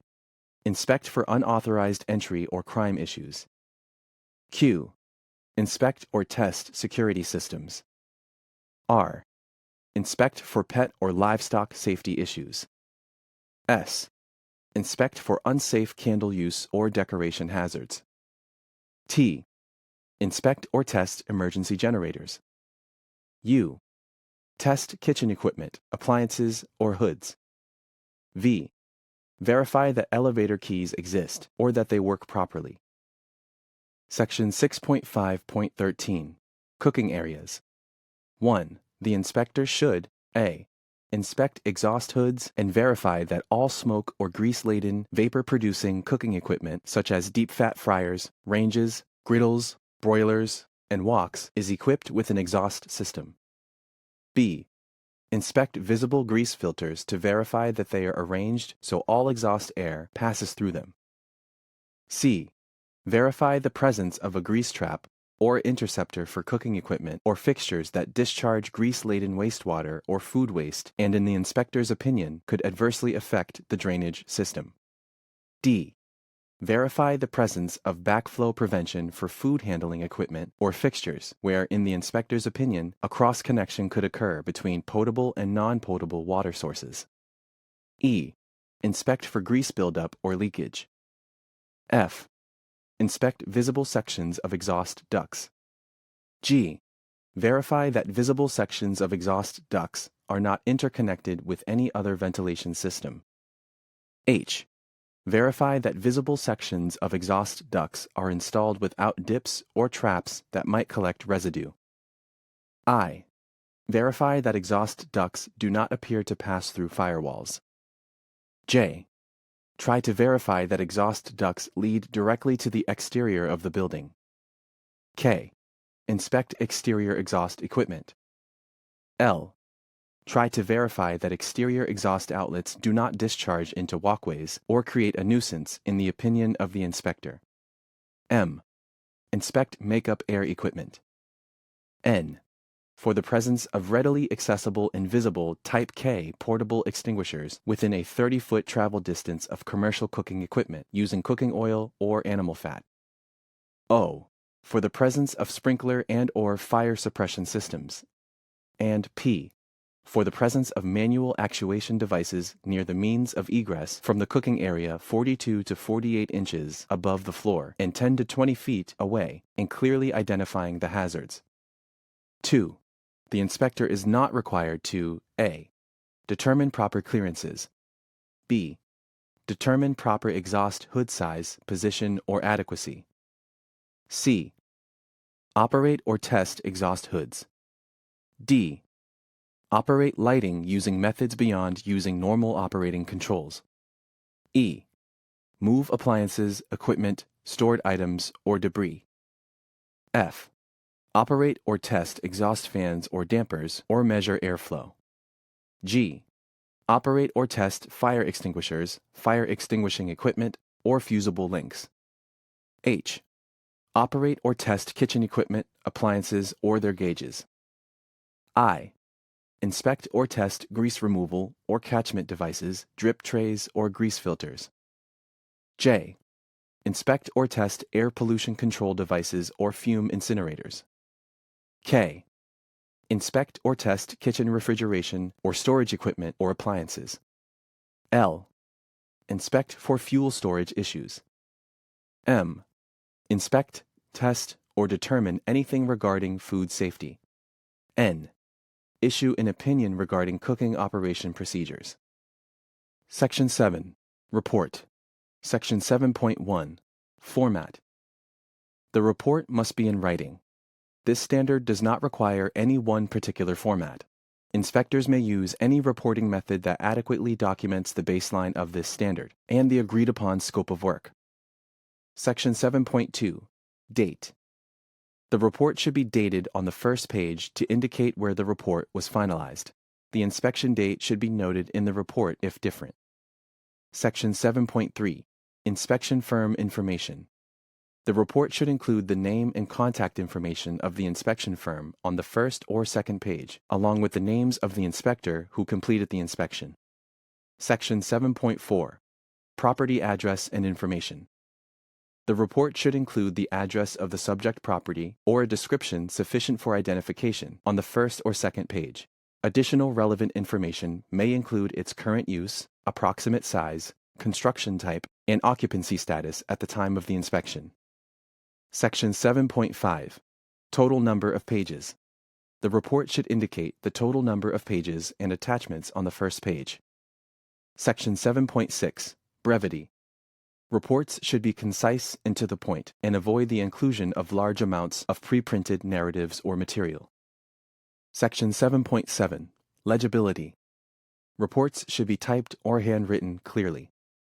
Section 7.8. Opinions of shutdown systems.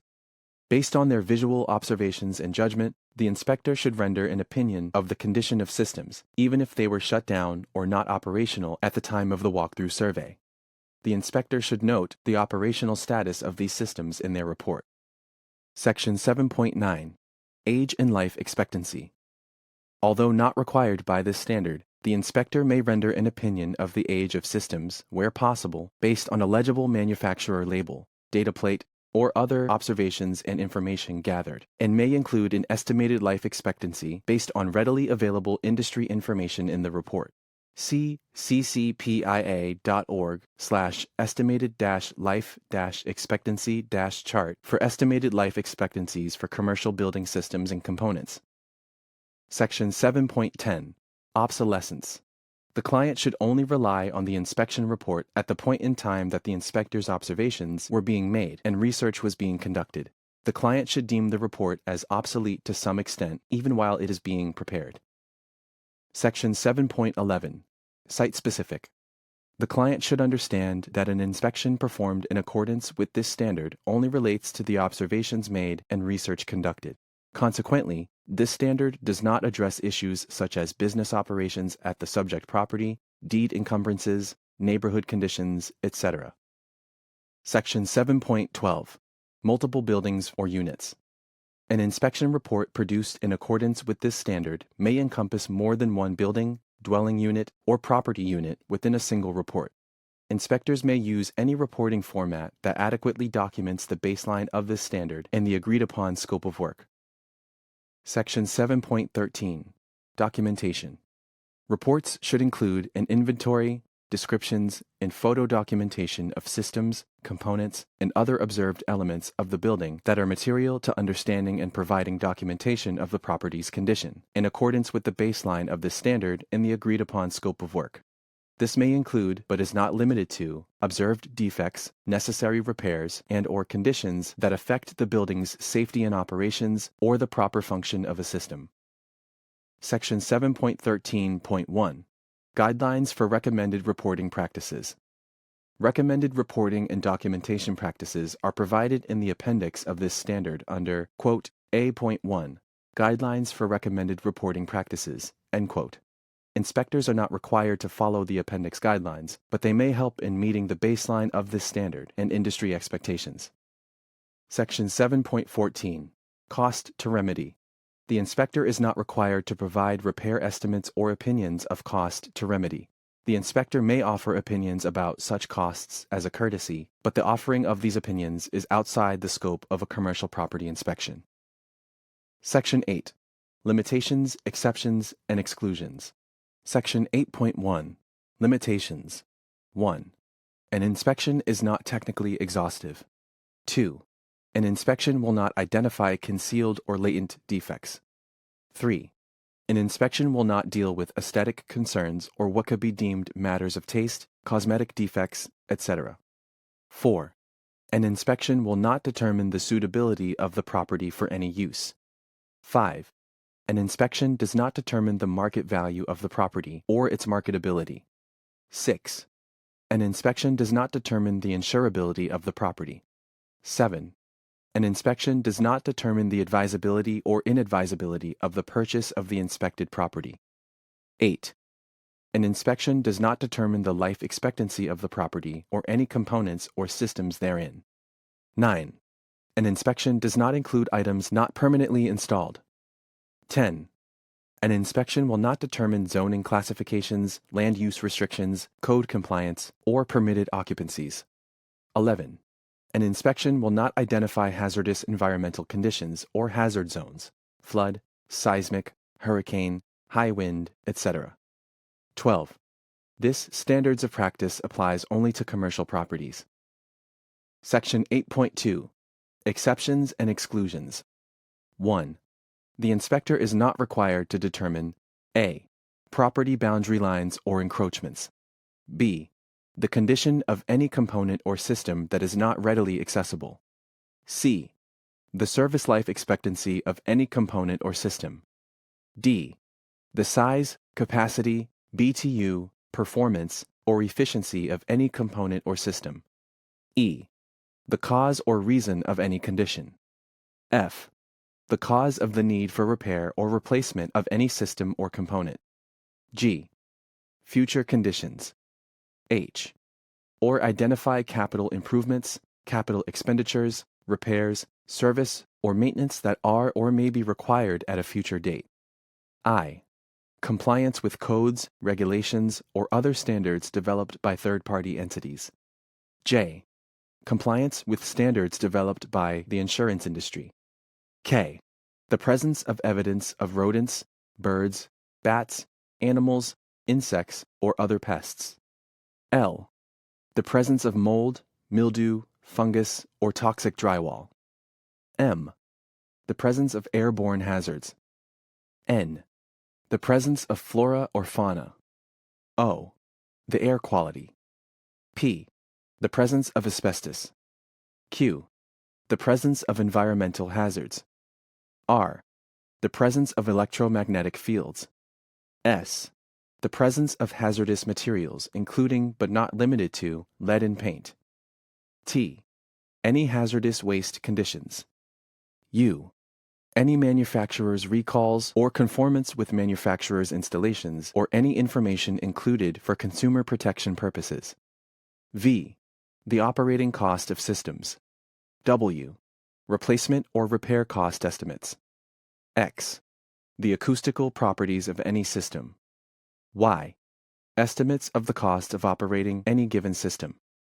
Z. Resistance to wind, hurricanes, tornadoes, earthquakes, or seismic activities.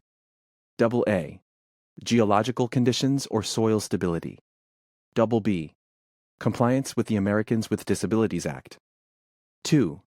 The inspector is not required to operate A. Any system that is shut down. B. Any system that does not function properly. C. or evaluate low-voltage electrical systems, such as but not limited to phone lines, cable lines, antennae, lights, or remote controls. D. Any system that does not turn on with the use of normal operating controls. E. Any shut-off valves or manual stop valves. F. Any electrical disconnect or overcurrent protection devices. G. Any alarm systems. H. Moisture meters, gas detectors, or similar equipment. I. Sprinkler or fire suppressant systems. 3. The inspector is not required to A.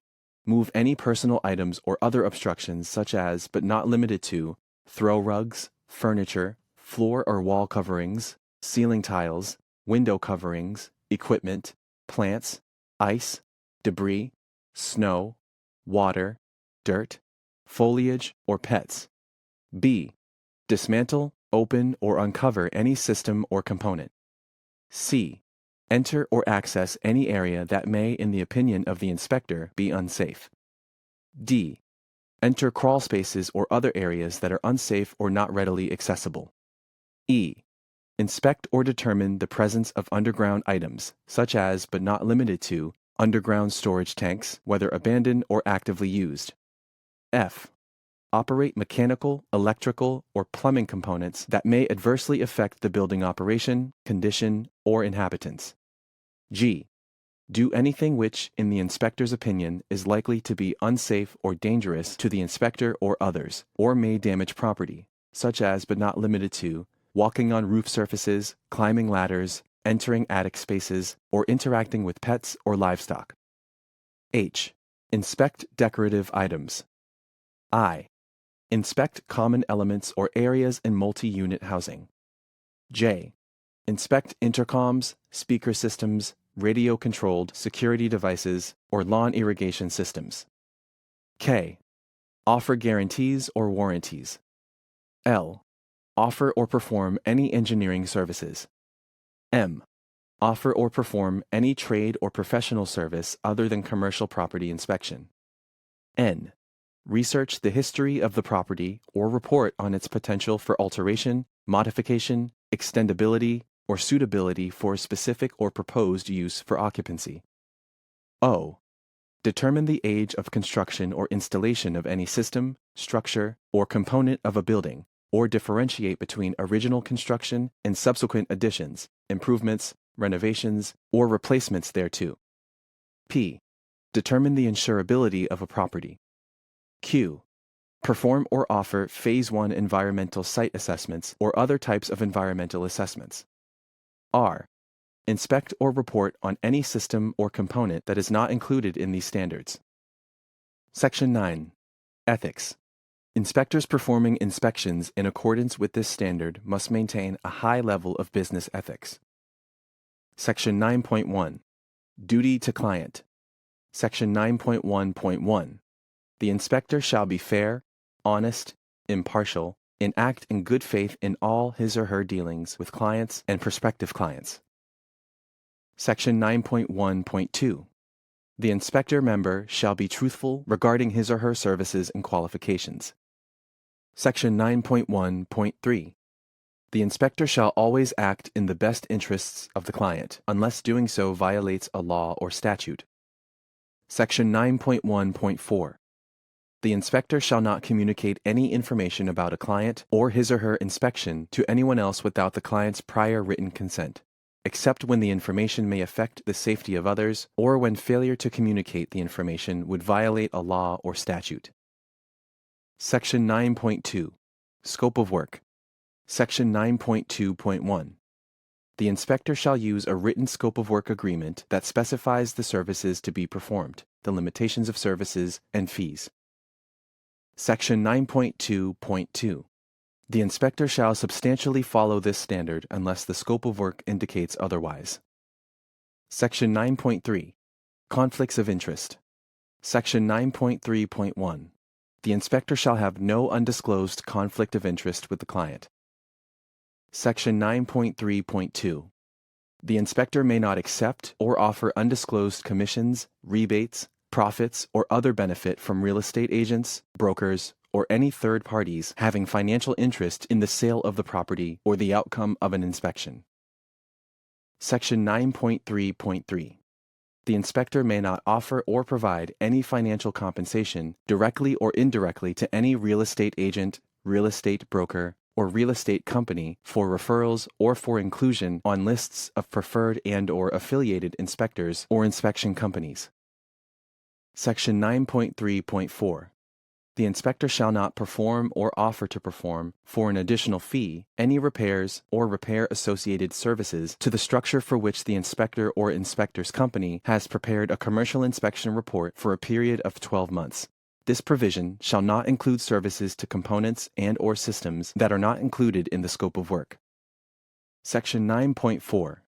Duty to the public and profession. Section 9.4.1. The inspector shall not engage in any practices that could be damaging to the client or bring discredit to CCPIA or the inspection industry. Section 9.4.2. The inspector shall not discriminate on the basis of race, color, religion, gender, sexual orientation, national origin, familial status, or handicap, and shall comply with all applicable federal, state, and local laws concerning discrimination.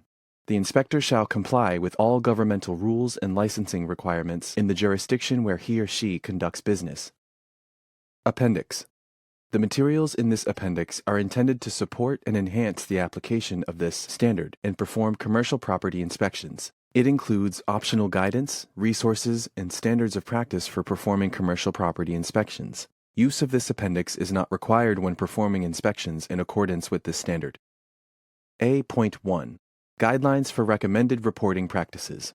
A.2. Guidelines for recommended proposal and agreement practices. A.3. Building systems image gallery.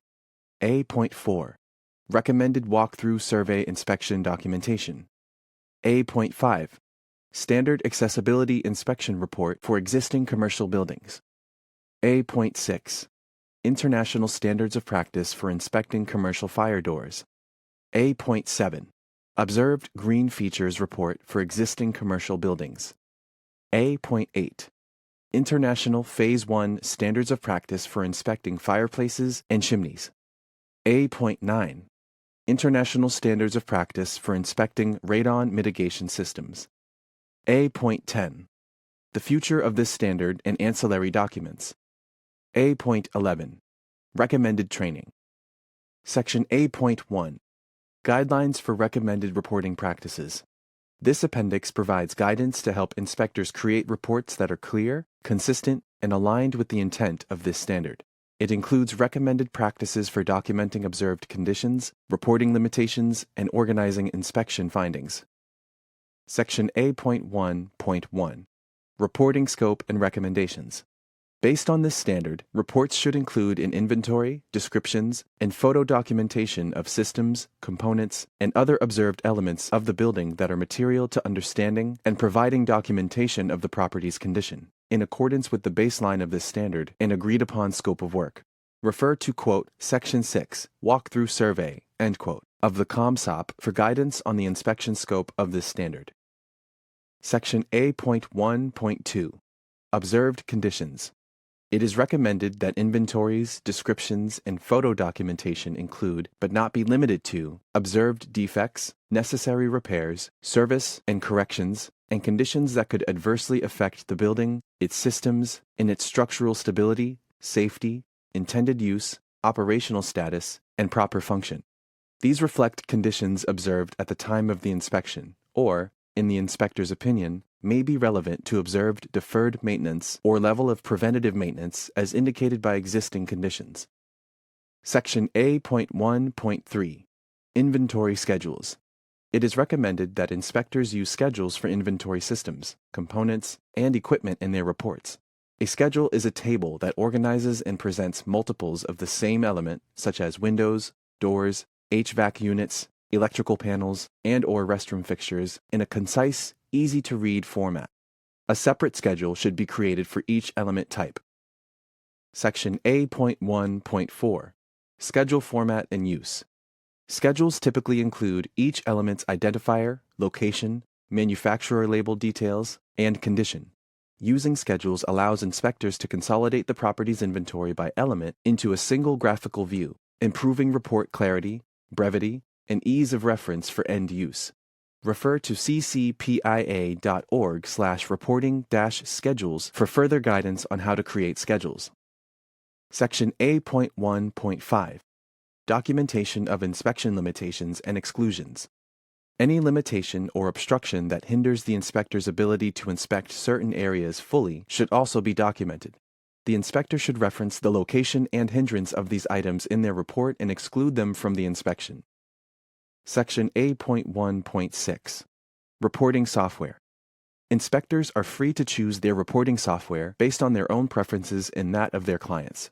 It is the opinion of the CCPIA that the commercial property inspection industry and consumer clients are best served when inspectors are free to compete through report generation innovation. Although this standard does not require any one particular format, refer to quote Section 7, Report, end quote, of the ComSOP for guidance on the baseline of this standard. Section A.1.6.1 Reporting Recommendations, Software and Templates. Reporting software recommendations and templates that follow this standard can be found at inspectoroutlet.com and ccpia.org/documents. Section A.2 Guidelines for Recommended Proposal and Agreement Practices.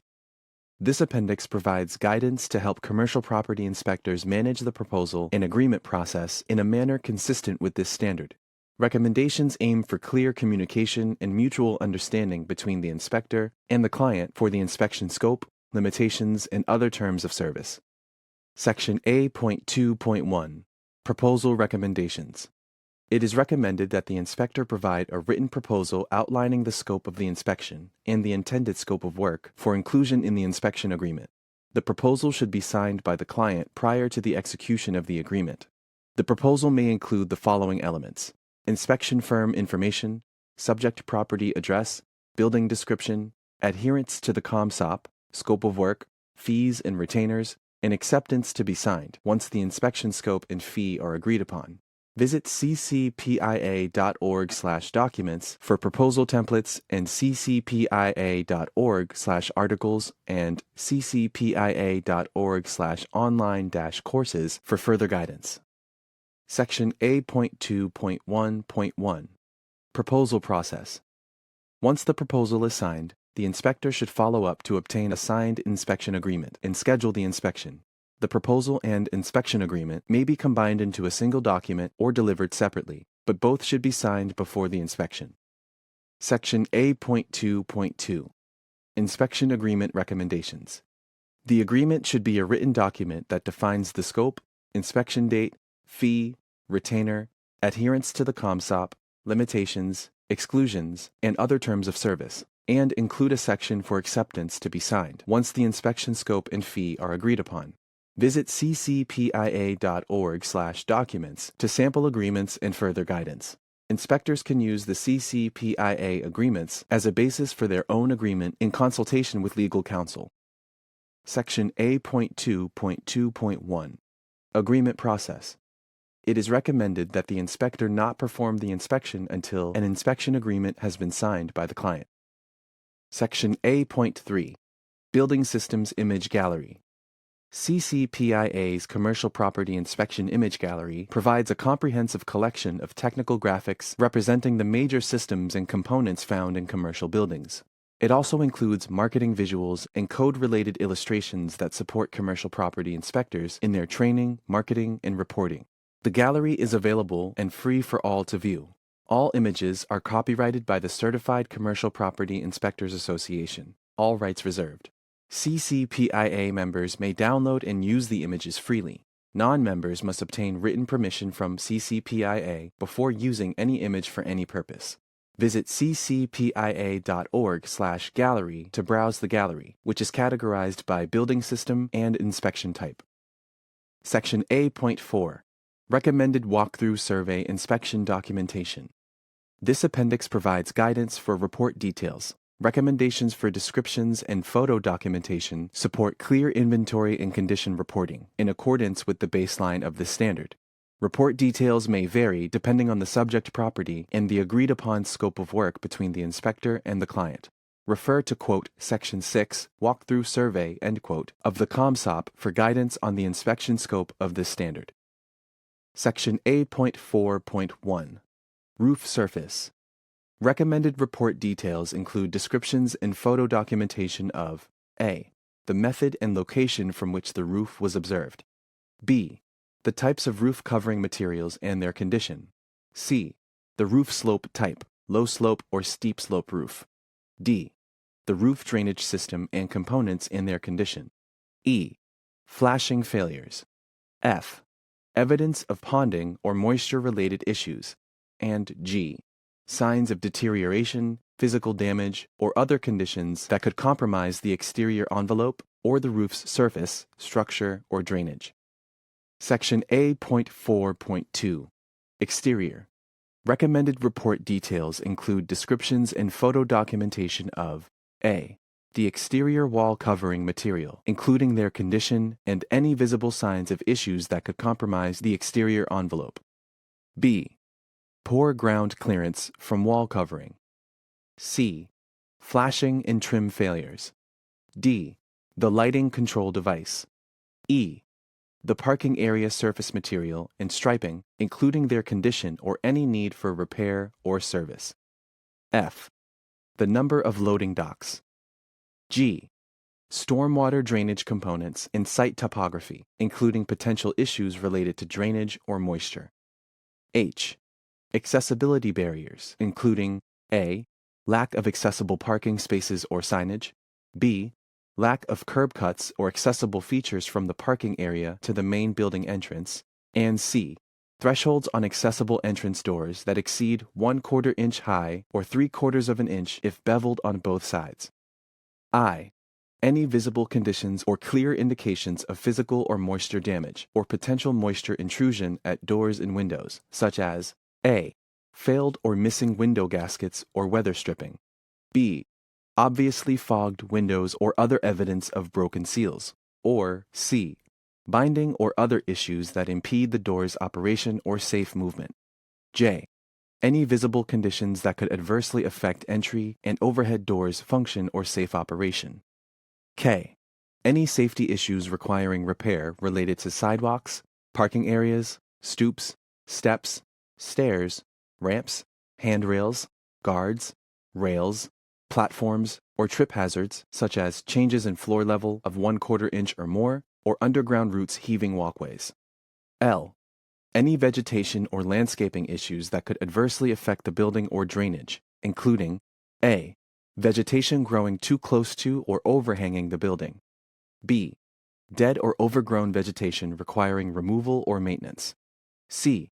Accumulation of leaves or debris that may obstruct drainage. Or D. Trees shedding excessive debris onto the roof, contributing to clogged drains or vegetation growth. M. Signs of impact to exterior systems or components, or absence of impact protection for water and fuel equipment, loading docks, lighting, or other exterior elements. And N. Signs of deterioration, physical damage, moisture intrusion, or other issues with exterior systems and components. Section A.4.3 Decks, balconies, terraces, and porches. Recommended report details include descriptions and photo documentation of A. The primary materials of all decks, balconies, terraces, or porches and their condition. B. Trip or safety hazards on decks, balconies, terraces, porches, or stairways, ramps, or platforms providing access to them, including A. Non-graspable handrails. B. Handrail height that is less than 34 inches or more than 38 inches. C. Lack of continuous handrails on both sides of stairs. D. Lack of edge protection on surfaces with a 30-inch or greater drop. E. Guards that are less than 42 inches in height. F. Edge protection openings larger than a 4-inch diameter sphere. G. Open tread stair riser that exceed 4 inches, or open risers in egress stairs. H. openings in the triangular area between guardrails and stairways that exceeds 6 inches, or I. Lack of dimensional uniformity for riser height and tread depth. C. Paint and coating failures. D. Loose or rusted fasteners. E. Flashing failures. F. Drainage or moisture issues. G. Visible structural supports that are noticeably out of level or out of plumb, or other signs of structural instability. And H. Signs of deterioration, decay, physical damage, or other issues affecting decks, balconies, terraces, or porches or their related components. Section A.4.4 Structure. Recommended report details include descriptions and photo documentation of A. Foundation materials and construction type. B. The primary structural material and construction type. C. The under-roof structure and decking material. D. Any present conditions or clear indications of moisture damage, active moisture intrusion, or wood-to-ground contact. E. Any floors, walls, ceilings, or structural supports that are noticeably out of level or out of plumb, or that deviate from square or straight. F. Any visible indications of foundation or structural movement, such as, but not limited to, cracking or floor slopes. G. Any cutting, notching, boring, or physical damage to structural supports or framing that may present a structural or safety concern. H. The location of underfloor access openings. And I. Any signs of deterioration or observable indications of structural instability.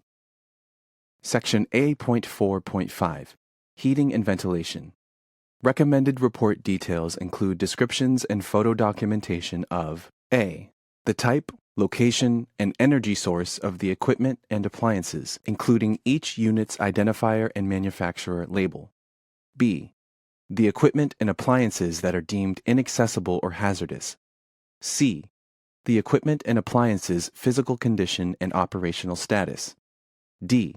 The heating system fuel shutoff valves and/or electrical disconnects and location. E. The type and location of any fuel storage serving the heating equipment. F. The connectors, ductwork, piping, and distribution systems that might be installed in a way that exposes them to physical damage or that have physical damage. G. Missing or improper support for piping and ductwork, or visible sagging or other conditions that may constrict airflow or result in poor distribution. H. Pipe penetrations in concrete and masonry building components that are not protected from corrosion or abrasion, such as missing sleeves. I. Visible indications of moisture-related issues that could lead to moisture damage or mold in ductwork, plenums, or equipment. J. And verify that outdoor air intake openings are located at least 10 feet away from any hazardous or noxious contaminant sources, such as vents, chimneys, plumbing vents, streets, alleys, parking lots, or loading docks. K. Vent, flue, and exhaust system components and terminations that could allow gases to re-enter the building or create a public nuisance or hazard, including excess heat, odors, fumes, spray, noxious gases, or smoke near the building or adjacent walking paths. L. Fire, life safety, and structural concerns related to the location and installation of equipment and appliances, inadequate ventilation in occupied areas, and hazards or nuisances from exhaust systems and ignition sources. And M. Missing condensate drains or traps, or improperly terminated condensate drain discharges. Section A.4.6 Cooling. Recommended report details include descriptions and photo documentation of A. The type, location, and energy source of the equipment and appliances, including each unit's identifier and manufacturer label. B.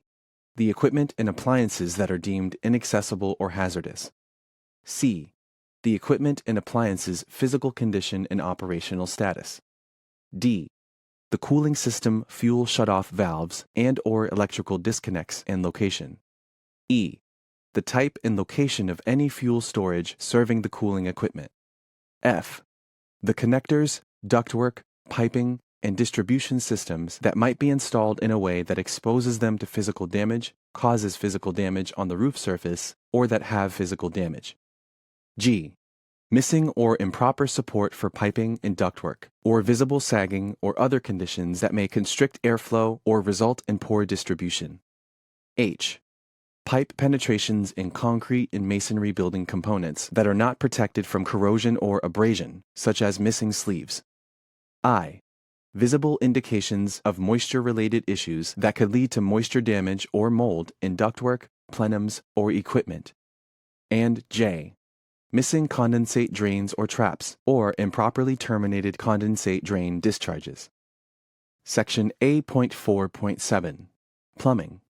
Recommended report details include descriptions and photo documentation of A.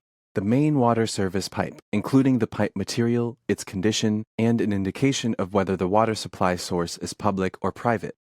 B. The location of the main water shutoff valve for each building, and tenant shutoff valve locations as applicable. C. The location of the water meter for each building, and tenant meter locations as applicable. D. The material of the water distribution piping and the location of shutoff valves. E. Any backflow prevention device inspection tags. F. Where a cross-connection could occur, in the inspector's opinion, between the water distribution system and non-potable water or private water source. G. The visible components of drain, waste, and vent system, including the materials used and their condition, noting any missing traps, double traps, or S-traps. H. The location of any sewage ejectors or sump pumps. I. Any visible components of septic systems. J. The location of the gas meter and main shutoff valve for each building, and tenant shutoff valve locations as applicable. K. The pipes used for the fuel distribution, including A. The material, B. Exposed gas piping lacking identification by a yellow label marked, quote, gas, end quote, in black letters occurring at intervals of 5 feet or less. And C. Fuel distribution in appliance shutoff valves and their locations. L. The type and location of the water heating equipment, including the manufacturer label or data plate. M. The visible components of the vent, flue, and exhaust system components for the water heating equipment. N. Any readily accessible fuel storage equipment in their location, manufacturer label, gauges, and shutoff valves. O. Plumbing fixture deficiencies related to their condition or operation, including A. Commodes or fixtures that have cracks in the ceramic material, are improperly mounted on the floor, leak, or have tank components that do not operate. B. Mechanical drain stops that are missing or do not operate if installed in sinks, lavatories, or tubs. C. Water flow, and functional drainage. And D. Hot and cold water supply and identification at sinks and faucets. P. Visible indications that could adversely affect the flow of potable water or the drainage of wastewater, including sagging pipes, insufficient sanitary pipe slope, or missing or damaged pipe supports. Q. Piping that may cause or be subject to physical damage, including damage to the roof surface. And R. Signs of deterioration, physical damage, leaks, other issues for plumbing equipment and components. Section A.4.8 Electrical. Recommended report details include descriptions and photo documentation of A. The main electrical service location and equipment, including size, phase, and voltage. B. The service entrance conductors and any noted conductor insulation or cable sheath deterioration. C. The service entrance equipment and any noted physical damage, overheating, or corrosion. D. The main service disconnect and manufacturer label and the overcurrent protection of readily accessible switchboard, switchgear, panel boards, and transformers. E. The service grounding and bonding location. F. The visible electrical distribution installations and their physical condition. G. The electrical equipment including their locations, manufacturer labels, and physical condition. H. Any unused and unprotected circuit breaker panel openings such as missing filler plates. I. The presence of solid conductor aluminum branch circuit wiring, if visible. J. Absent or illegible labeling of panels or other equipment. K.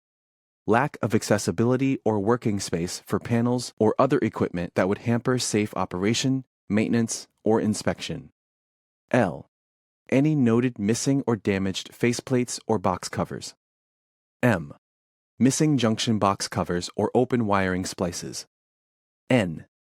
Any switches and receptacles that are painted. O. Observable indications of stray voltage or improper grounding where possible, including the use of a voltage detector. P. Where possible, any electrical equipment that is shut down. Q. The lack of GFCI receptacles near water sources or any other required location, such as in bathrooms, kitchens, garages, outdoor spaces, and laundry areas. R. Any tested receptacles in which power was not present, polarity was incorrect, the cover was not in place, the devices were not installed properly or did not operate properly, any evidence of arcing or excessive heat, or where the receptacle was not grounded or not secured to the wall, including GFCI receptacles, AFCI receptacles, and other protected receptacles. S. The absence of smoke detectors and carbon monoxide detectors. T. Improper use of flexible cords. And U. Signs of deterioration, physical damage, overheating, or other observable conditions that could adversely affect the electrical equipment, switches, lighting fixtures, and receptacles, including their intended function or safe access and operation. Section A.4.9 Fireplaces. Recommended report details include descriptions and photo documentation of A. The location, type of construction, fuel, and chimney material of all fireplaces, including any associated manufacturer label or data plates. B. Whether, in the inspector's opinion, the fireplace is intended for use or has been decommissioned. C. And report as in need of repair deficiencies in the lintel, hearth, and materials surrounding the fireplace, including clearance from combustible materials. D. Evidence of joint separation, damage, or deterioration of the hearth, hearth extension, or chambers. E. Manually operated dampers that did not open and close. F. The lack of a smoke detector in the same room as the fireplace. G. The lack of a carbon monoxide detector in the same room as the fireplace. H. Accumulation of visible soot or other residue. And I. Signs of deterioration, physical damage, improper installation, or other observable issues affecting the fireplace and its intended use or safe operation. Section A.4.10 Ventilation and insulation of unfinished spaces. Recommended report details include descriptions and photo documentation of A. The location and method from which the unfinished area was observed, including access point location and any hazards or obstructions affecting access. B. Missing insulation in conditioned spaces. C. Evidence of moisture or other issues that could cause mold on the insulation or in the unfinished space. D. The visible condition of and the presence or absence of ventilation methods or components in under-roof areas, plenums, attics, crawl spaces, and basements. And E. Signs of deterioration, physical damage, or moisture damage affecting insulation, ventilation method or components, vapor retarders or barriers, or the unfinished space itself. Section A.4.11 Doors, windows, and interior. Recommended report details include descriptions and photo documentation of A. Any doors or windows that are damaged or do not operate as intended. B. Any windows that are obviously fogged or display other evidence of broken seals. C. Trip or safety hazards on stairways or ramps, including A. Non-graspable handrails. B. Handrail height that is less than 34 inches or more than 38 inches. C. Lack of continuous handrails on both sides of stairs. D. Lack of edge protection on surfaces with a 30-inch or greater drop. E. Guards that are less than 42 inches in height. F. edge protection openings greater than a 4-inch diameter sphere. G. Open tread stair risers that exceed 4 inches or open risers in exit stairways. H. Openings in the triangular area between guardrails and stairways that exceed 6 inches. And I. Lack of dimensional uniformity for riser height and tread depth. D. Overhead doors and openers that are inoperable, out of service, damaged, or, in the inspector's opinion, appear potentially unsafe. E. Visible certification or inspection notices for elevators and escalators. F. Out-of-service elevators or escalators. G. Any window or door frames that are noticeably out of plumb or out of square. H. Any visible conditions or clear indications of moisture damage or active moisture intrusion at doors or windows. And I.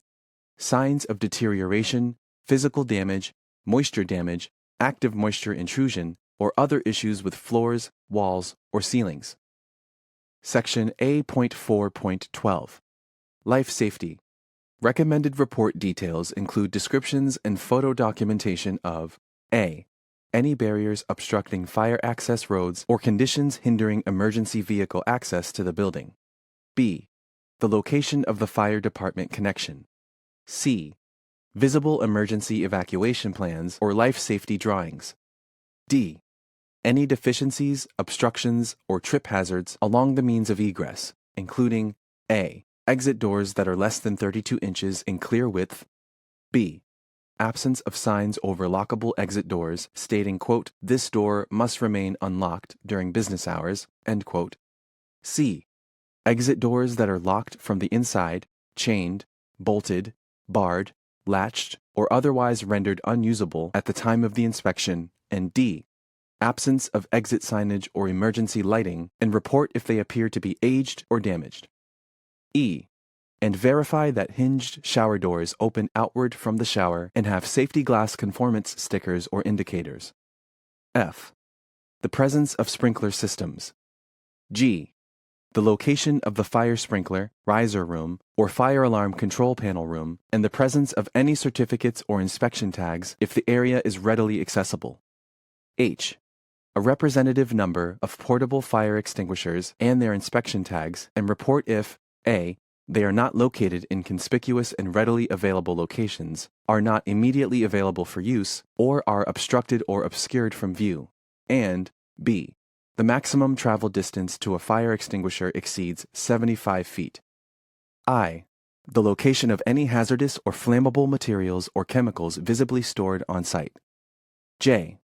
Missing or damaged safety signage posted in areas where flammable or combustible material is stored, dispensed, or used, including, quote, "No smoking," end quote, signs and other signage indicating the hazard present. And K. Missing or damaged life safety components and any potential hindrances to the means of egress that could impact the continuous, unobstructed path out of a building to a public way. Section A.4.13. Cooking areas. Recommended report details include descriptions and photo documentation of A. The visible condition of the cooking area's floors, walls, and ceilings.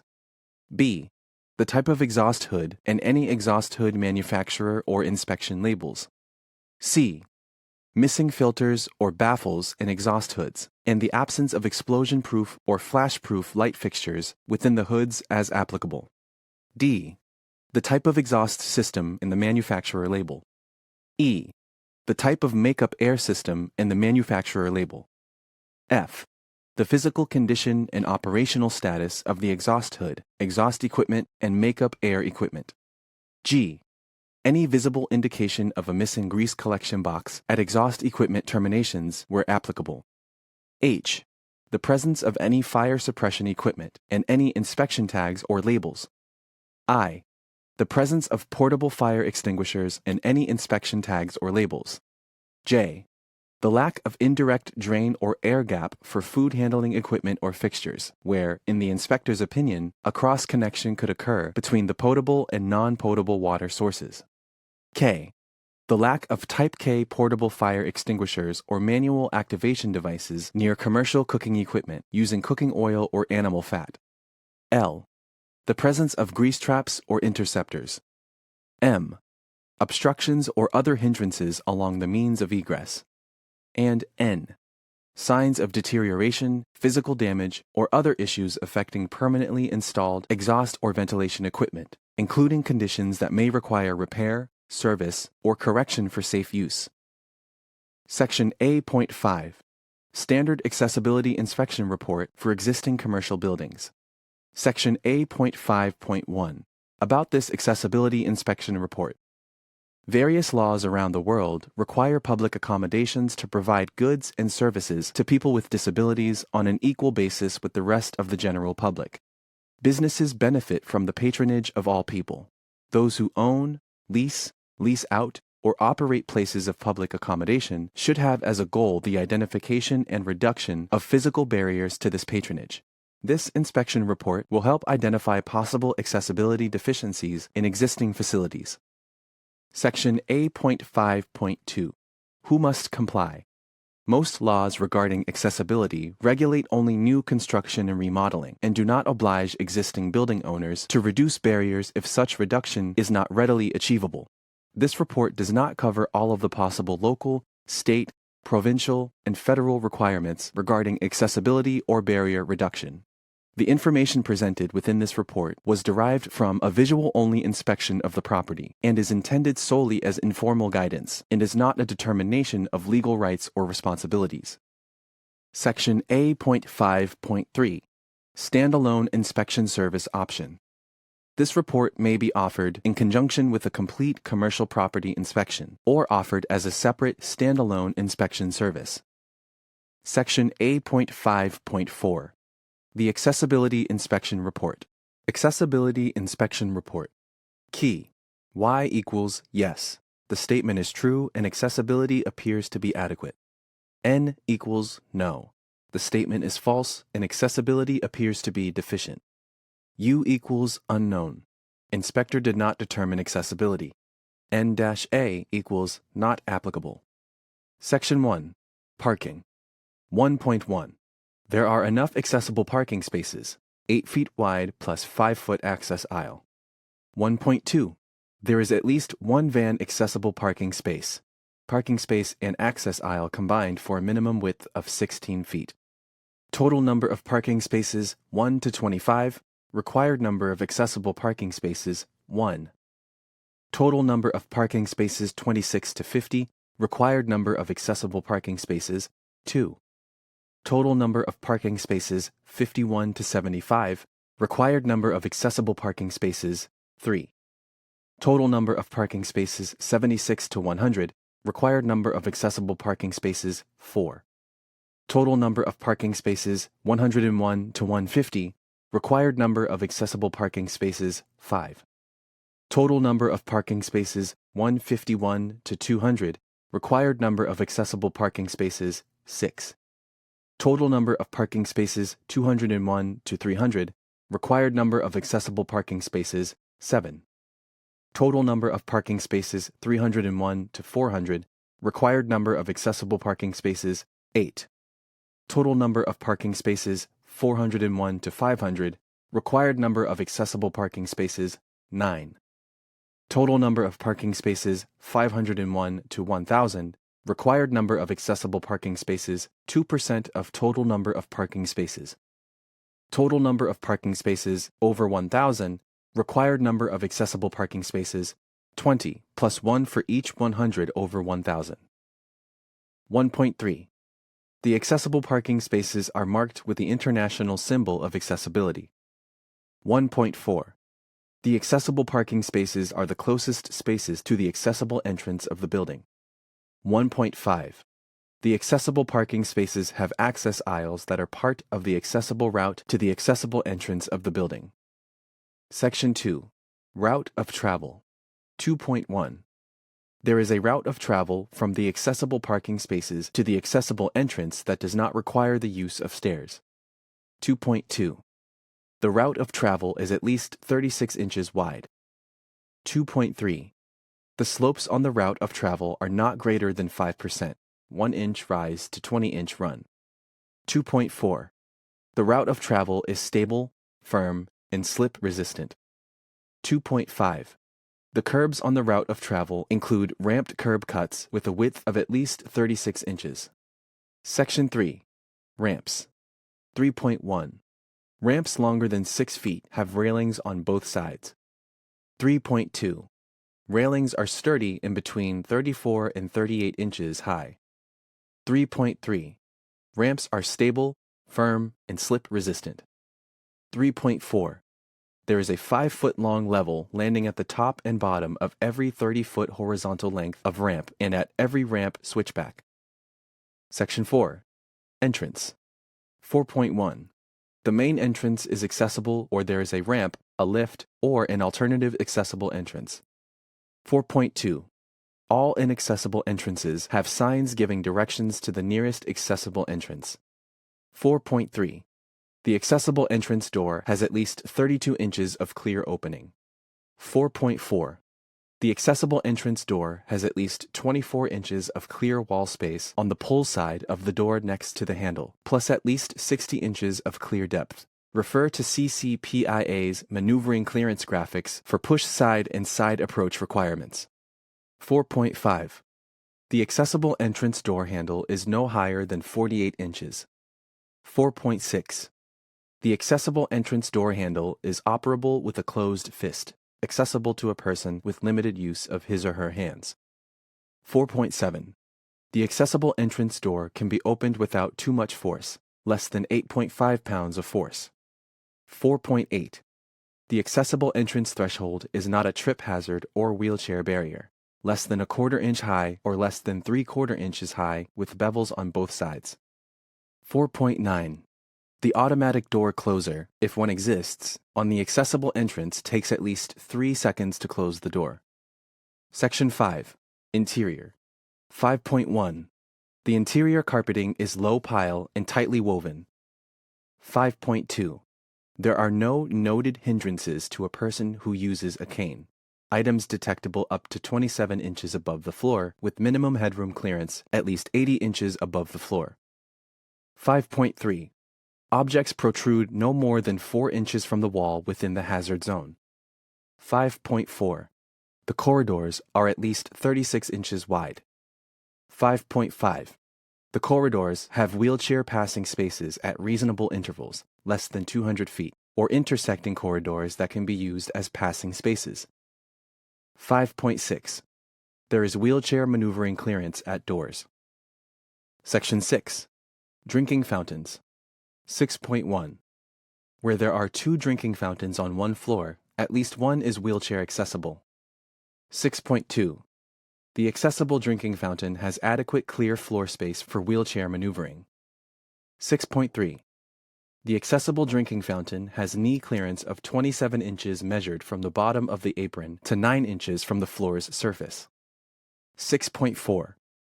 The accessible drinking fountain has unobstructed toe clearance of 9 inches measured from the bottom of the fountain to the floor's surface. 6.5. The spout is located toward the front of the unit and no higher than 36 inches from the floor's surface. Section 7. Restrooms. 7.1. Public restrooms include at least one fully accessible restroom on an accessible route of travel. 7.2.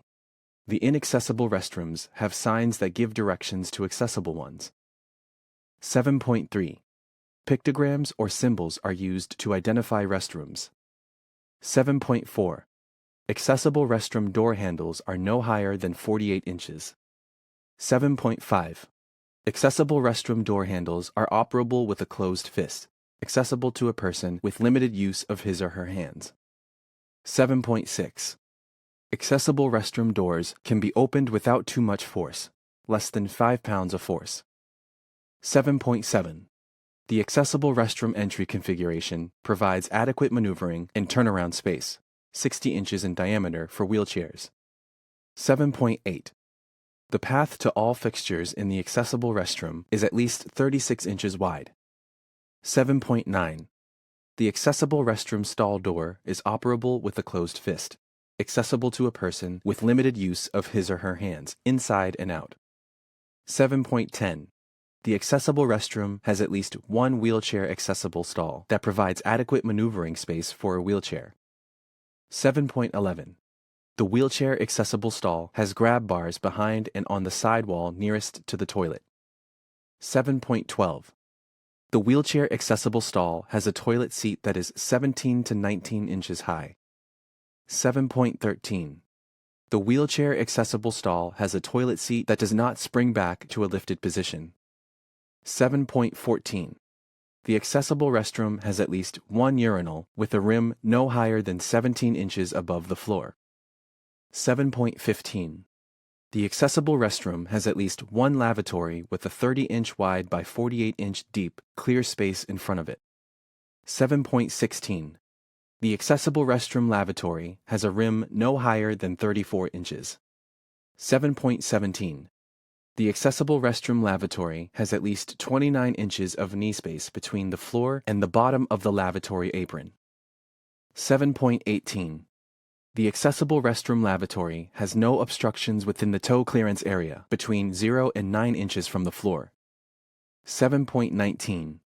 The accessible restroom lavatory has no hot pipes or sharp surfaces underneath that could harm a person in a wheelchair.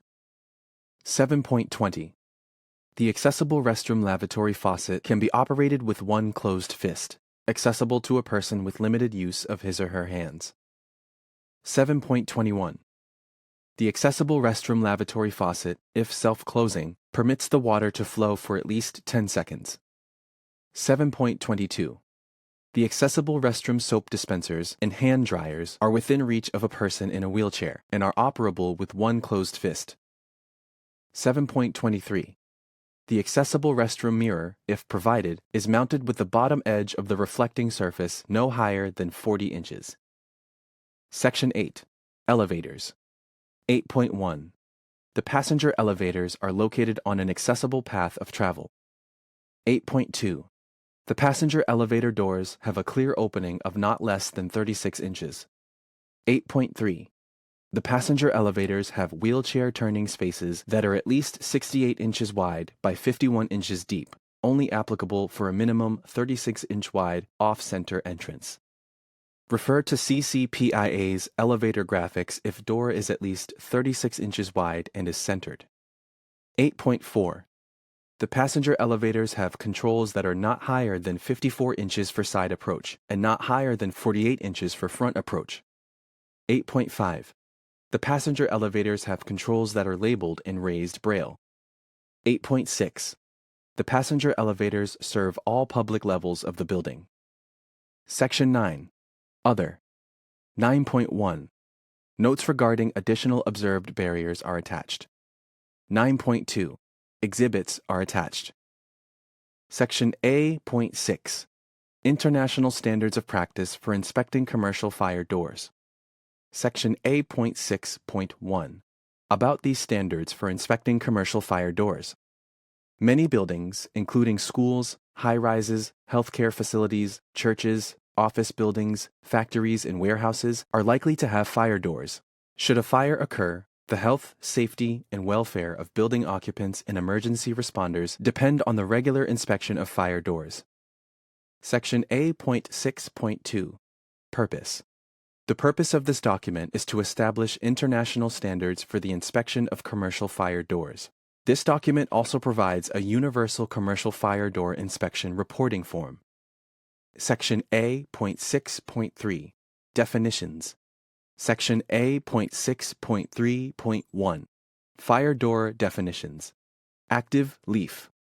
The door of a pair of swinging doors that is normally used. Automatic closing device. A device that causes the door to close when activated by a fusible link or heat-actuated device. Barrel. A cylindrical part of a rolling steel fire door that contains the counterbalance springs. Bottom bar. The lower edge of the door assembly. Coordinator. A device used on pairs of swinging doors that causes the inactive leaf to close before the active leaf. Flame baffle. A hinged piece of sheet metal that closes the space between the top of a rolling steel fire door and its hood.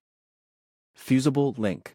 A device consisting of pieces of metal held together by solder that melts during a fire. Hood. a sheet metal housing that contains the rolled door. Inactive leaf, the door of a pair of swinging doors that is normally latched. Non-combustible, not capable of igniting when subjected to fire. Sill, the bottom part of a doorway opening, threshold. Section A.6.3.2. Terminology commonly found in commercial property inspection reports. Visit ccpia.org/glossary-of-inspection-terminology. Section A.6.4. Goal of the inspection. The goal of a commercial fire door inspection is to provide an indication as to whether or not the door is in a state of readiness to perform its intended function during a fire. Section A.6.5. Limitations.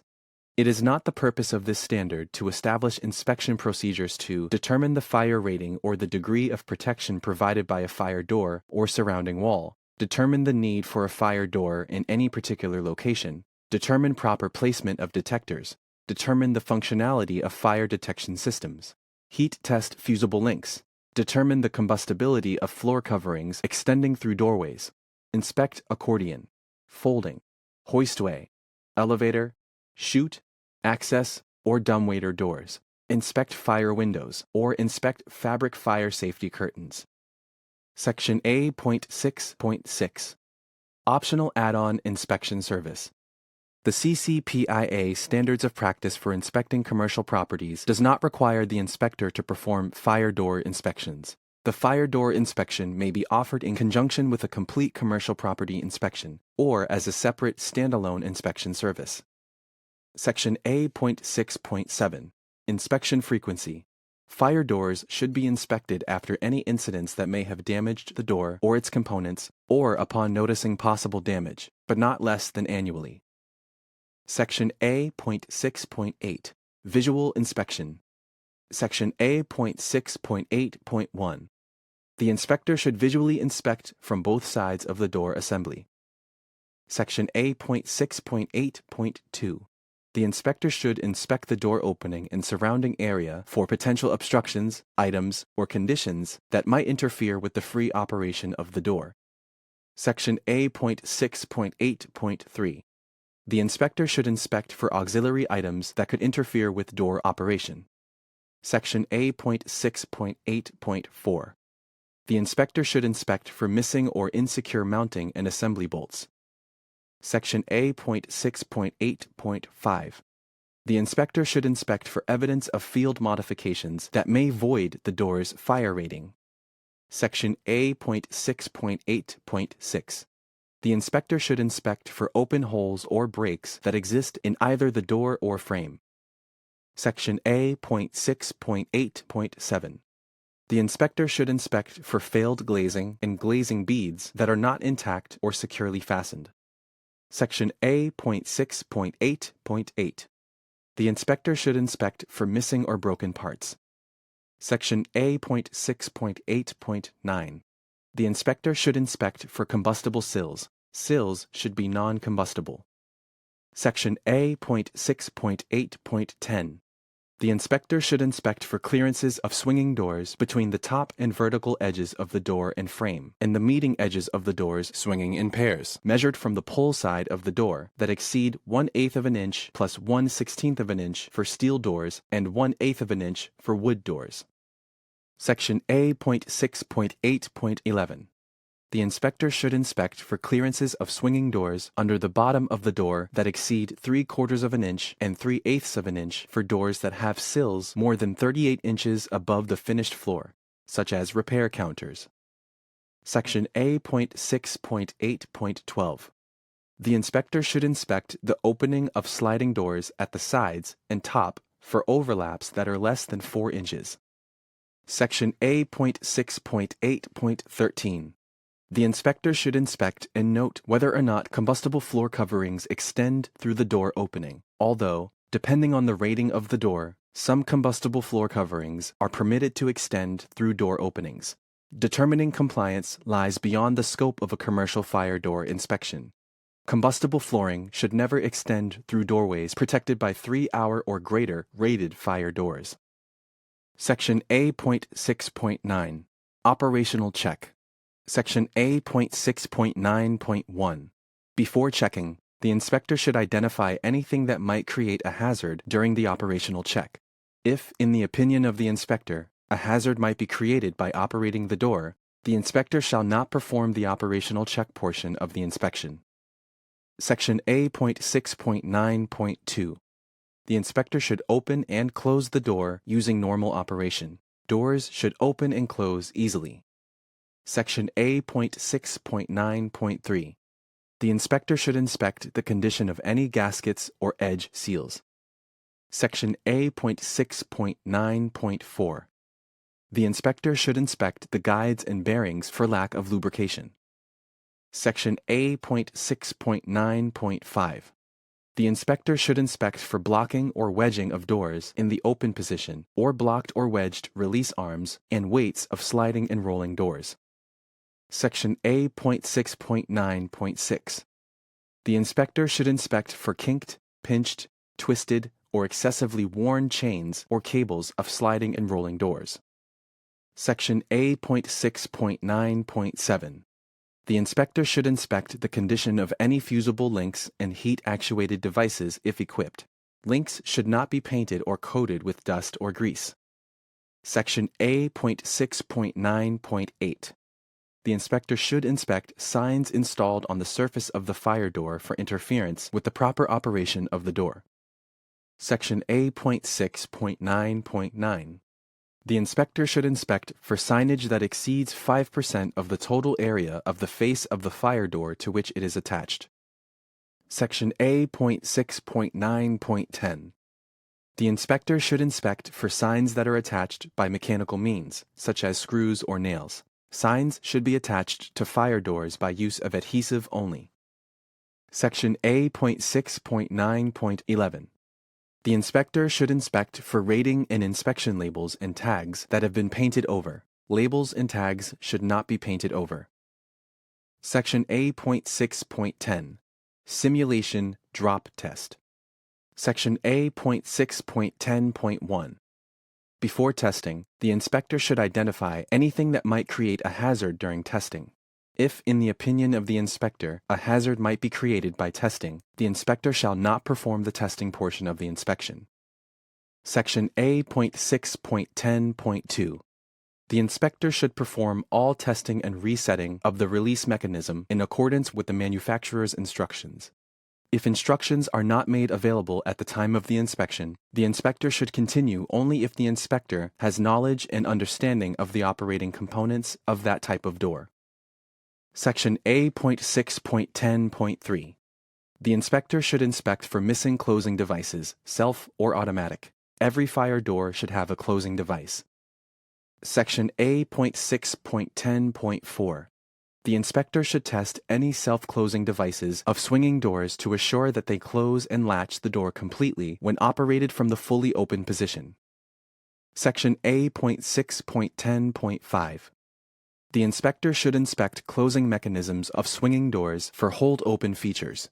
Closing mechanisms should not have hold-open features unless they are on doors that are designed to automatically close during an alarm condition. Section A.6.10.6. The inspector should test any coordinators of dual-leaf doors for failure to close the inactive leaf before the active leaf. A coordinator is not needed where each door leaf closes and latches independently of the other. Section A.6.10.7. The inspector should inspect for latching hardware that fails to operate or fails to secure the door when it is in the closed position. Section A.6.10.8. The inspector should inspect for normal operation and full closure of sliding and rolling doors with an initial simulation drop test. Section A.6.10.9. The inspector should inspect the closing for speeds lower than 6 inches per second or faster than 24 inches per second. Section A.6.10.10. The inspector should perform a second simulation drop test of sliding and rolling doors to verify that the automatic closing device has been reset. Section A.6.11. Sample reporting language. Commercial fire door inspection report. Client: blank. Location of fire door: Blank. This inspection was performed in substantial compliance with the CCPIA Standards of Practice for Inspecting Commercial Fire Doors.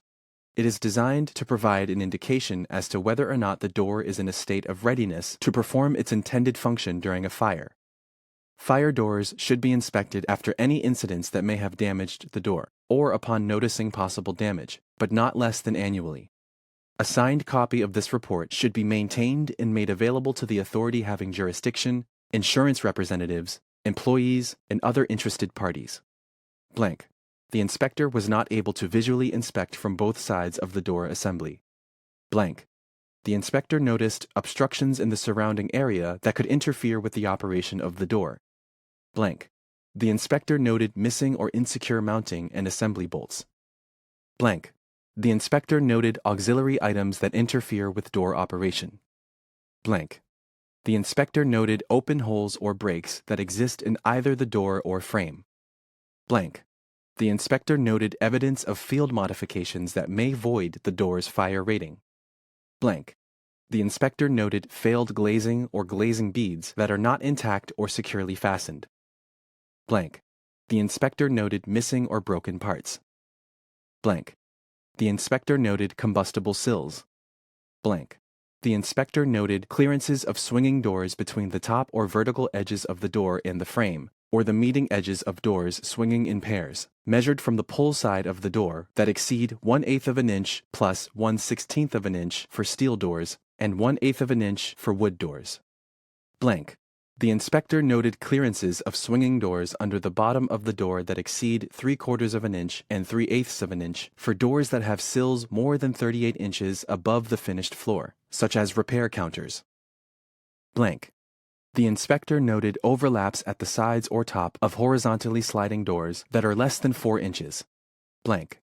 The inspector noted combustible floor coverings extending through the door opening, although, depending on the fire rating of the door, some combustible floor coverings are permitted to extend through door openings. Determining compliance lies beyond the scope of this inspection. Combustible flooring should never extend through doorways protected by 3-hour or greater rated fire doors. Blank. The inspector identified a condition that might create a hazard during the operational check and so did not perform the operational check portion of the inspection. Blank. The inspector noted that the fire door does not open and close easily using normal operating procedures. Doors should open and close easily. Blank. The inspector noted that the gaskets or edge seals were in poor condition. Blank. The inspector noted that the guides and bearings lacked lubrication. Blank. The inspector noted blocking or wedging of doors in the open position, or blocked or wedged release arms or weights of sliding or rolling doors. Blank. The inspector noted kinked, pinched, twisted, or excessively worn chains or cables of sliding or rolling doors. Blank. The inspector noted that the fusible links or heat-actuated devices, if equipped, were painted or coated with dust or grease. Blank. The inspector noted that the signs installed on the surface of the fire door might interfere with the proper operation of the door. Blank. The inspector noted signage that exceeded 5% of the total area of the face of the fire door to which it was attached. Blank. The inspector noted signs that were attached by mechanical means, such as screws or nails. Signs should be attached to fire doors by use of adhesive only. Blank. The inspector noted rating or inspection labels or tags that have been painted over. Labels and tags should not be painted over. Blank. The inspector identified a condition that might create a hazard during testing and so did not perform the simulated drop testing portion of the inspection. Blank. The inspector noted that the manufacturer's testing and resetting instructions were not made available at the time of the inspection. Blank. The inspector noted missing closing devices, self or automatic. Every fire door should have a closing device. Blank. The inspector noted that the self-closing devices of swinging doors did not close and latch the door completely when operated from the fully open position. Blank. The inspector noted that the closing mechanisms of swinging doors include hold-open features. Closing mechanisms should not have hold-open features unless they are on doors that are designed to automatically close during an alarm condition. Blank.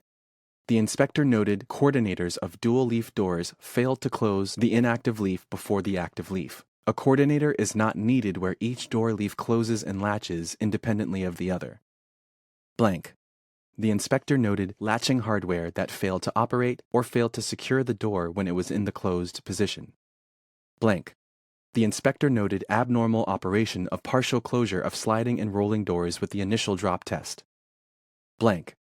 The inspector noted that the closing speed was slower than 6 inches per second or faster than 24 inches per second. Blank. The inspector noted that the second drop test of sliding and rolling doors failed to reset the automatic closing device. This inspection was performed by blank. Signature, blank. This inspection report expires on blank, 1 year from the date of this inspection. Section A.7. Observed Green Features Report for Existing Commercial Buildings. Section A.7.1. Definition of green.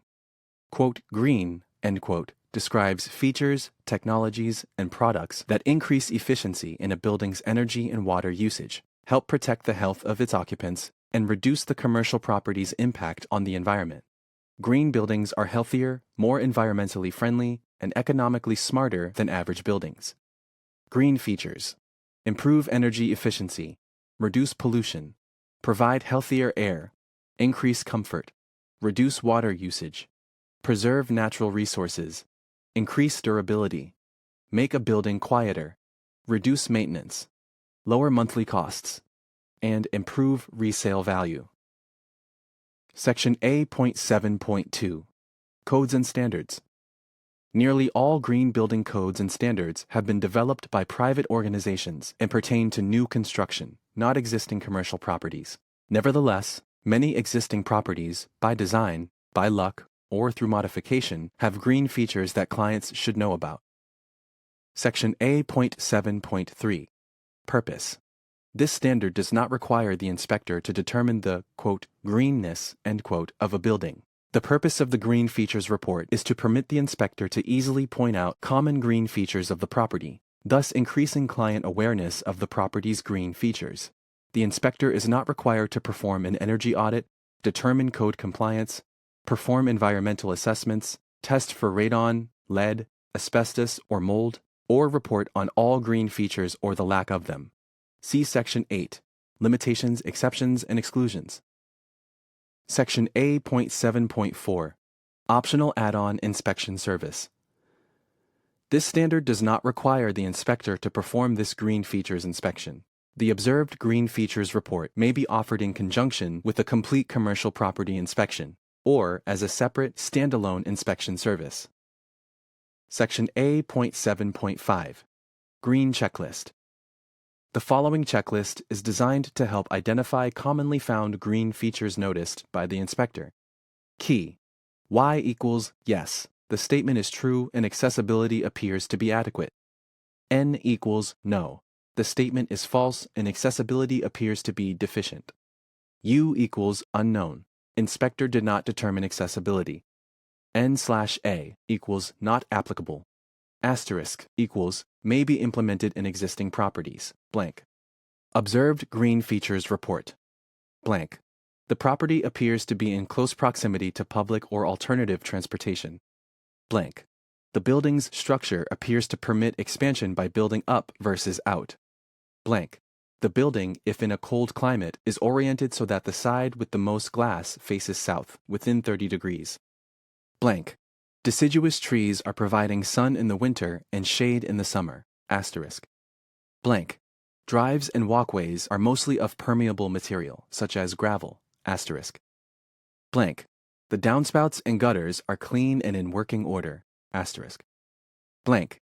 The property appears to have systems that control erosion and manage stormwater, asterisk. Blank. The property appears to have a landscape design which limits water usage, asterisk. Blank. The property appears to reduce heat island effects through light-colored, shaded, and/or reduced paved areas, asterisk. Blank. The building appears to utilize materials that are easily returned to the earth, can be recycled, or are renewable. Blank. The building appears to have some low VOC, volatile organic compound, emitting materials, asterisk. Blank. Most of the carpeting is light colored. Asterisk. Blank. The building appears to be well insulated. Asterisk. Blank. The building envelope appears to be well sealed from potential air infiltration. Asterisk. Blank. The exterior doors appear to have intact weather stripping and close tightly. Asterisk. Blank. The building's windows appear to be mostly high performance or double glazed. Asterisk. Blank. The flashing above windows and exterior doors appears to be correctly installed. Asterisk. Blank. The building has waterless urinals. Asterisk. Blank. The building has low consumption toilets, faucets, and shower heads. Asterisk. Blank. A geothermal heating or cooling system exists. Asterisk. Blank. A solar system exists. Asterisk. Blank. Wind or hydroelectric generators exist. Asterisk. Blank. High-efficiency furnaces, boilers, and or water heaters exist. Asterisk. Blank. Energy recovery ventilators or air-to-air heat exchangers exist. Asterisk. Blank. Ductwork is sealed. Asterisk. Blank. Filters are clean. Asterisk. Blank. High-performance HVAC air filters exist. Asterisk. Blank. High-efficiency cooling equipment exists. Asterisk. Blank. Ceiling fans exist. Asterisk. Blank. Individual thermal comfort controls exist. Asterisk. Blank. Thermostats have a, quote, fan-only, end quote, option. Asterisk. Blank. Daylight views for building occupants exist. Blank. Energy-efficient lighting fixtures exist. Asterisk. Blank. Some light fixtures have dimmers. Asterisk. Blank. Some interior lighting motion sensors exist. Asterisk. Blank. Some exterior lighting is controlled by motion sensors. Asterisk. Blank. Some of the outdoor/walkway lighting is solar-powered. Asterisk. Blank. A radon mitigation system exists. Asterisk. Blank. No visible indications of lead paint are noted. Blank. No visible indications of asbestos are noted. Blank. No visible indications of mold are noted. Asterisk implies feature may be implemented in existing properties. Notes regarding additional observed green features are attached. Section A.8. International Phase 1 Standards of Practice for Inspecting Fireplaces and Chimneys. Section A.8.1. About these standards for inspecting fireplaces and chimneys. Although this standard applies to both commercial and residential fireplaces and chimneys, this standard exceeds the requirements of CCPIA's ComSOP and InterNACHI's Residential Standards of Practices. The inspection shall not include examination of readily accessible and visible portions of solid fuel-burning, low-heat fireplaces and chimneys. Section A.8.2. Purpose. The purpose of this document is to establish international standards for the inspection of fireplaces and chimneys. This document also provides universal fireplace and chimney inspection reporting language. Section A.8.3. Definitions. Section A.8.3.1. Fireplace and chimney-specific definitions. Accessible. Can be approached or entered by the inspector safely, without difficulty, fear, or danger. Chimney. A structure containing one or more flues for removing gases to the outside atmosphere. Cleanout. An opening in a chimney that provides access to the flue for cleaning purposes. Clearance. The minimum distance through air measured between the surface of something heat-producing and the surface of something combustible. Connector. The pipe that connects a fuel-burning appliance to a chimney. Crown. The sloped top of a masonry chimney designed to shed water away from the flue, also called a splay or a wash. Damper. Typically a manually operated plate for controlling draft in a flue. Fireplace lintel. A horizontal, non-combustible member that spans the top of the fireplace opening. Flue. A passage through which gases move from the fire chamber to the outer air. Hearth. The floor within a fireplace. Hearth extension. Non-combustible material in front of and at the sides of a fireplace opening. Mantel. A shelf or horizontal ornament above a fireplace opening. Phase 1. A type of fireplace and chimney inspection that exceeds the standards required by a traditional home inspection. Single wall, metal chimney. A field-constructed chimney not permitted in 1- and 2-family dwellings. Solid fuel, wood, coal, pellets, and other materials that can be burned for heat. Thimble, the tube or lining in a wall that a connector passes through to enter a flue or that a flue passes through to exit a roof. Wall protector, non-combustible shield between a wall and anything heat-producing for the purpose of reducing required clearance. Section A.8.3.2. Terminology commonly found in commercial property inspection reports. Visit ccpia.org/glossary-of-inspection-terminology. Section A.8.4. Goal of the inspection. The goal of the inspection is to provide observations that may lead to the decrease of hazardous conditions associated with fireplaces and chimneys. Section A.8.5. Limitations. The inspection is limited to readily accessible and visible portions of the fireplace and chimney. The inspection should not be considered all-inclusive or technically exhaustive. This standard does not require the inspector to inspect appliances, wall furnaces, stoves, water heaters, incinerators, mechanical draft systems, draft regulators, catalytic converters, pollution control devices, heat reclamation devices, spark arresters, induced draft chimneys, fire stopping, or for condensation issues. Determine fire rating, adequacy of combustion air, status of product listing, compliance with manufacturer's instructions, proper clearances, proper load paths, combustibility, proper placement of flue size changes, proper thimble installation, or repair history. Remove or inspect fireplace inserts, stoves, or accessories. Determine the need for fire stopping, chimney enclosures, hearth thickness mitigation, or seismic reinforcing. Test smoke detectors or carbon monoxide detectors. Perform video scans, smoke tests, flue gas measurements, or engineering calculations. These standards do not apply to the inspection of mobile homes. Section A.8.6. Optional Add-on Inspection Service. Although the CCPIA Standards of Practice for Inspecting Commercial Properties and InterNACHI's Residential Standards of Practice do not require the inspector to perform Phase 1 fireplace and chimney inspections, Phase 1 fireplace and chimney inspections may be offered in conjunction with a complete commercial or residential property inspection, or as separate, standalone inspection services. Section A.8.7. Inspection Frequency.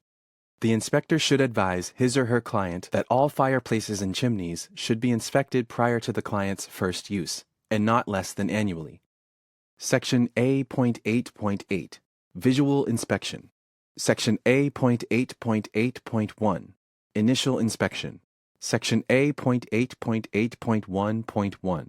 The inspector should inspect for solid fuel-burning appliances or fireplaces improperly located where gasoline or other flammable vapors or gases are present. Section A.8.8.1.2. The inspector should inspect for unused openings in chimneys and flues. Section A.8.8.1.3. The inspector should inspect for lack of a smoke detector. A smoke detector should be installed in the same room as the fireplace. Section A.8.8.1.4. The inspector should inspect for lack of a carbon monoxide detector. A carbon monoxide detector should be installed in the same room as the fireplace. Section A.8.8.2. Fireplaces. Section A.8.8.2.1. The inspector should inspect for combustible lintels above fireplace openings. Section A.8.8.2.2. The inspector should inspect for combustible material within 6 inches above fireplace openings that projects out 1.5 inches or less from the face of the fireplace. Section A.8.8.2.3. The inspector should inspect for combustible material within 12 inches above fireplace openings that projects out more than 1.5 inches from the face of the fireplace. Section A.8.8.2.4. The inspector should inspect for throats or dampers located less than 8 inches above fireplace openings. Section A.8.8.2.5. The inspector should inspect for manually operated dampers that do not operate or close properly. Section A.8.8.2.6. The inspector should inspect for dampers and damper components that have rust or corrosion. Section A.8.8.3 Hearths, hearth extensions, and fire chambers. Section A.8.8.3.1 The inspector should inspect for hearth extensions that are less than 2 inches thick. Section A.8.8.3.2 The inspector should inspect for hearth extensions that are less than 16 inches in front of or less than 8 inches beyond each side of the fireplace openings, 6 square feet or less. Section A.8.8.3.3 The inspector should inspect for hearth extensions that are less than 20 inches in front of or less than 12 inches beyond each side of fireplace openings, greater than 6 square feet. Section A.8.8.3.4 The inspector should inspect the hearth, hearth extension, and chambers for joint separation, damage, and deterioration. Section 18.8.4 Single-wall metal chimneys. Section A.8.8.4.1 Initial single-wall metal chimney inspection. Section A.8.8.4.1.1 The inspector should inspect for single-wall metal chimneys in 1- and 2-family dwellings. Single-wall metal chimneys should not be used in 1- and 2-family dwellings. Section A.8.8.4.1.2 The inspector should inspect for wall protectors with less than 1-inch air gaps. Section A.8.8.4.2 Interior single-wall metal chimneys. Section A.8.8.4.2.1 The inspector should inspect for exposed interior single-wall metal chimneys that are not continuously enclosed where they extend through closets, storage areas, or habitable spaces, or where the surface of a chimney could come into contact with people or combustible materials. Section A.8.8.4.2.2 The inspector should inspect for interior single-wall metal chimneys for distances less than 18 inches from wood frame walls or combustible materials. Section A.8.8.4.2.3 The inspector should inspect for interior single-wall metal chimneys 18 inches or under in diameter that are less than 2 inches from non-combustible walls.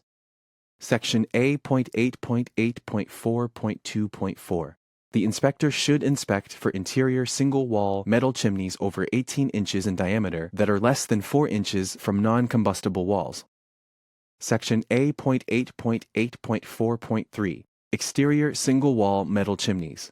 Section A.8.8.4.3.1 The inspector should inspect for distances between exterior-mounted single-wall metal chimneys that are less than 2 feet from doors, windows, or walkways. Section A.8.8.4.3.2 The inspector should inspect for distances between exterior-mounted single-wall metal chimneys that are less than 18 inches from wood frame walls or combustible materials.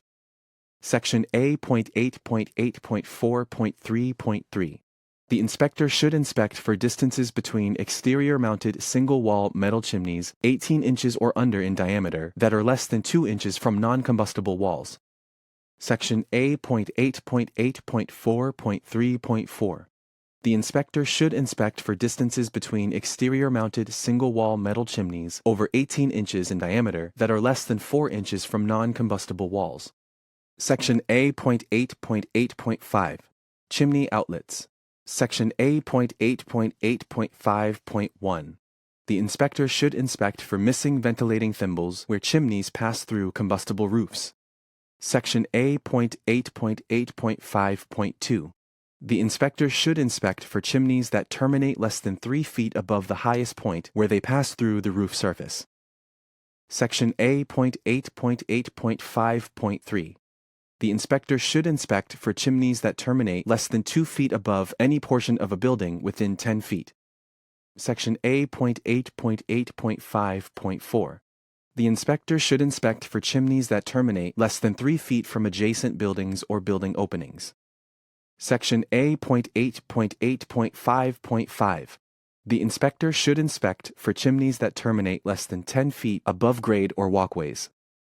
Section A.8.8.5.6 The inspector should inspect for chimney outlets that jeopardize people's safety, overheat combustible structures, or that might cause flue gases to enter nearby building openings.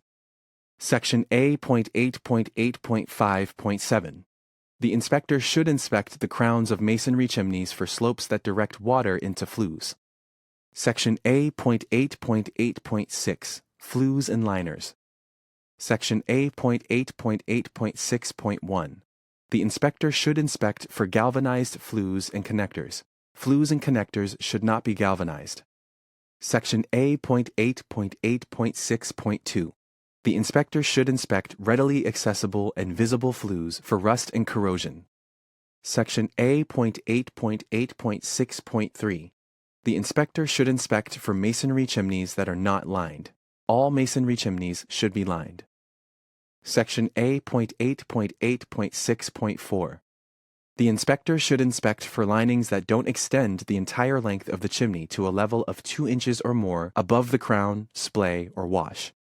Section A.8.8.6.5. The inspector should inspect for liners that are visibly softened, cracked, deteriorated, or damaged. Section A.8.8.6.6. The inspector should inspect readily accessible and visible flues and liners for excessive accumulation of creosote, soot, and other combustible material. Section A.8.8.6.7. The inspector should inspect for flues that have 2 or more openings at the same level. Section A.8.8.6.8. The inspector should inspect for venting into the space around and between liners. The remaining space surrounding a chimney liner should not be used as a vent. Section A.8.8.7. Flue size. The inspector should inspect the size of the flue, if visible, and compare it to the size of the fireplace opening. This relationship is the most important factor in achieving sufficient draft. A flue that is too small relative to the fireplace opening will be unable to lift and remove hazardous flue gases to the outside. Table A.8.8.7.1. Maximum fireplace opening for round flues. Round flues 4 inches in diameter, maximum fireplace opening 150 square inches. Round flues 5 inches in diameter, maximum fireplace opening 235 square inches. Round flues 6 inches in diameter, maximum fireplace opening 339 square inches. Round flues 7 inches in diameter, maximum fireplace opening 461 square inches. Round flues 8 inches in diameter, maximum fireplace opening 603 square inches. Round flues 9 inches in diameter, maximum fireplace opening 763 square inches. Round flues 10 inches in diameter, maximum fireplace opening 942 square inches. Round flues 11 inches in diameter, maximum fireplace opening 1,140 square inches. Round flues 12 inches in diameter, maximum fireplace opening 1,357 square inches. Round flues 13 inches in diameter, maximum fireplace opening 1,592 square inches. Round flues 14 inches in diameter, maximum fireplace opening 1,847 square inches.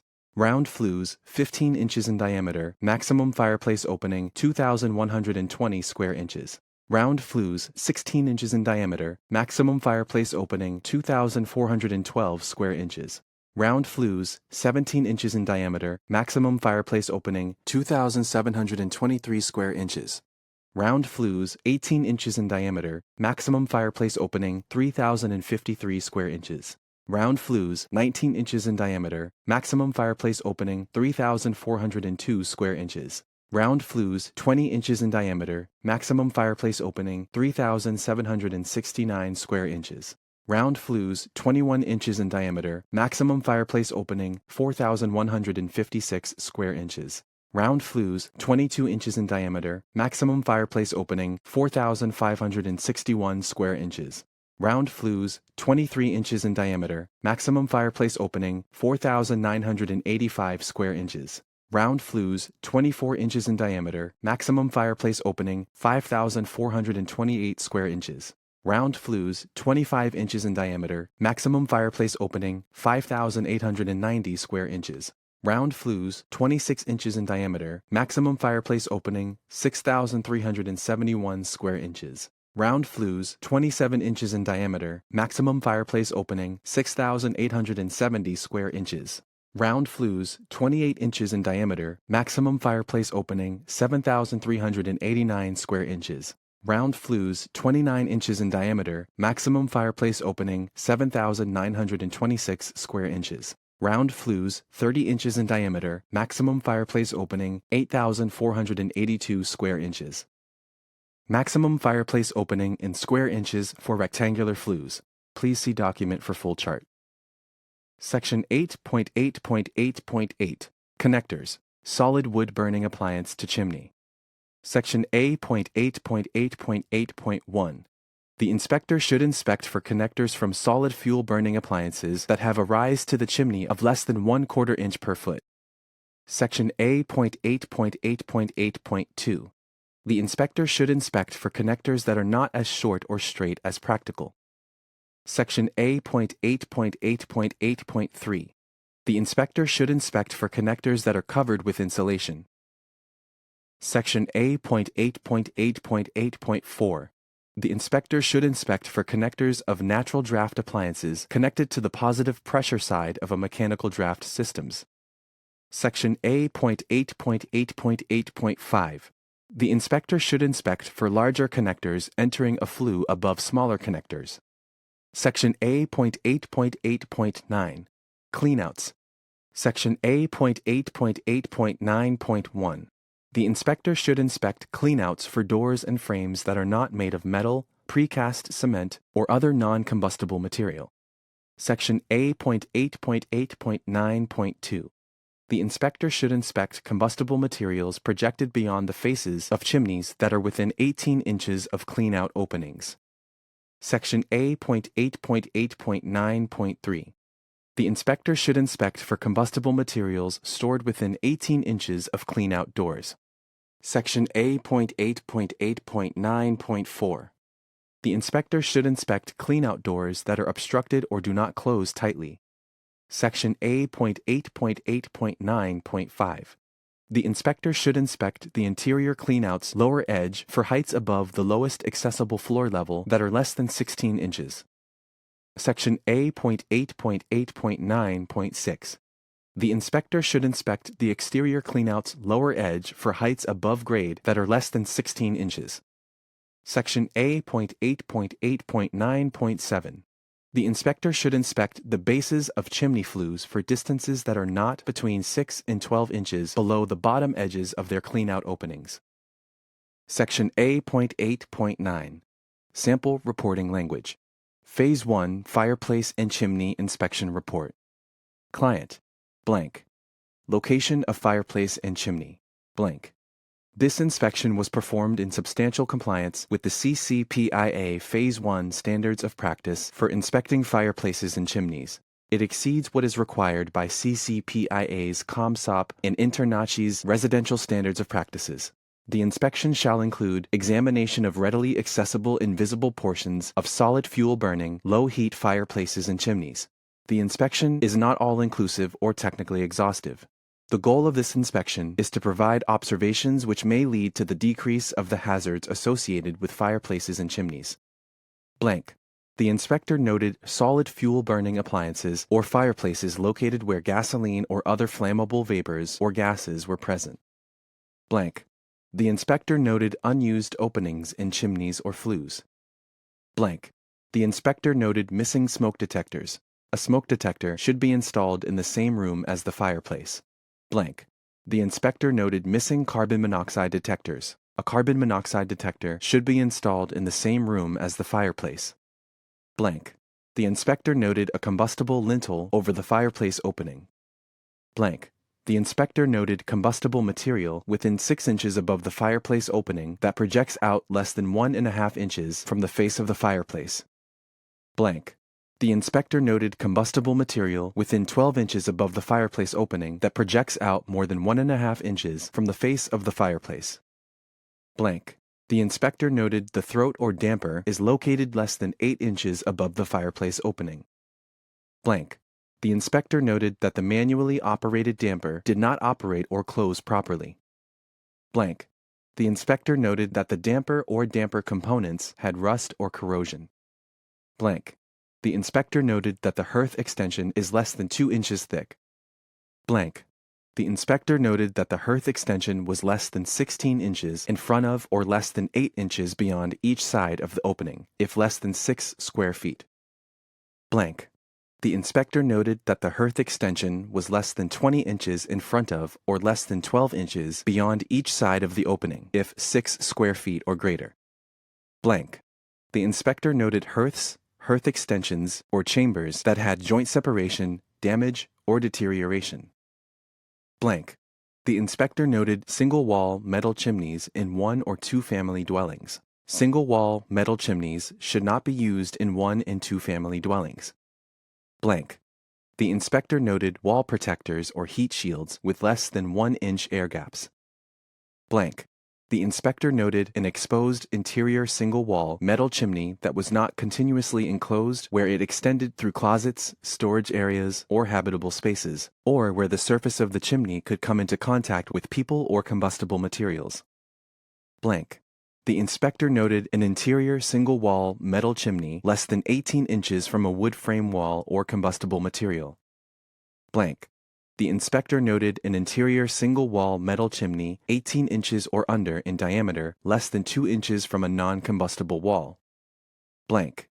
The inspector noted an interior single-wall metal chimney over 18 inches in diameter, less than 4 inches from a non-combustible wall.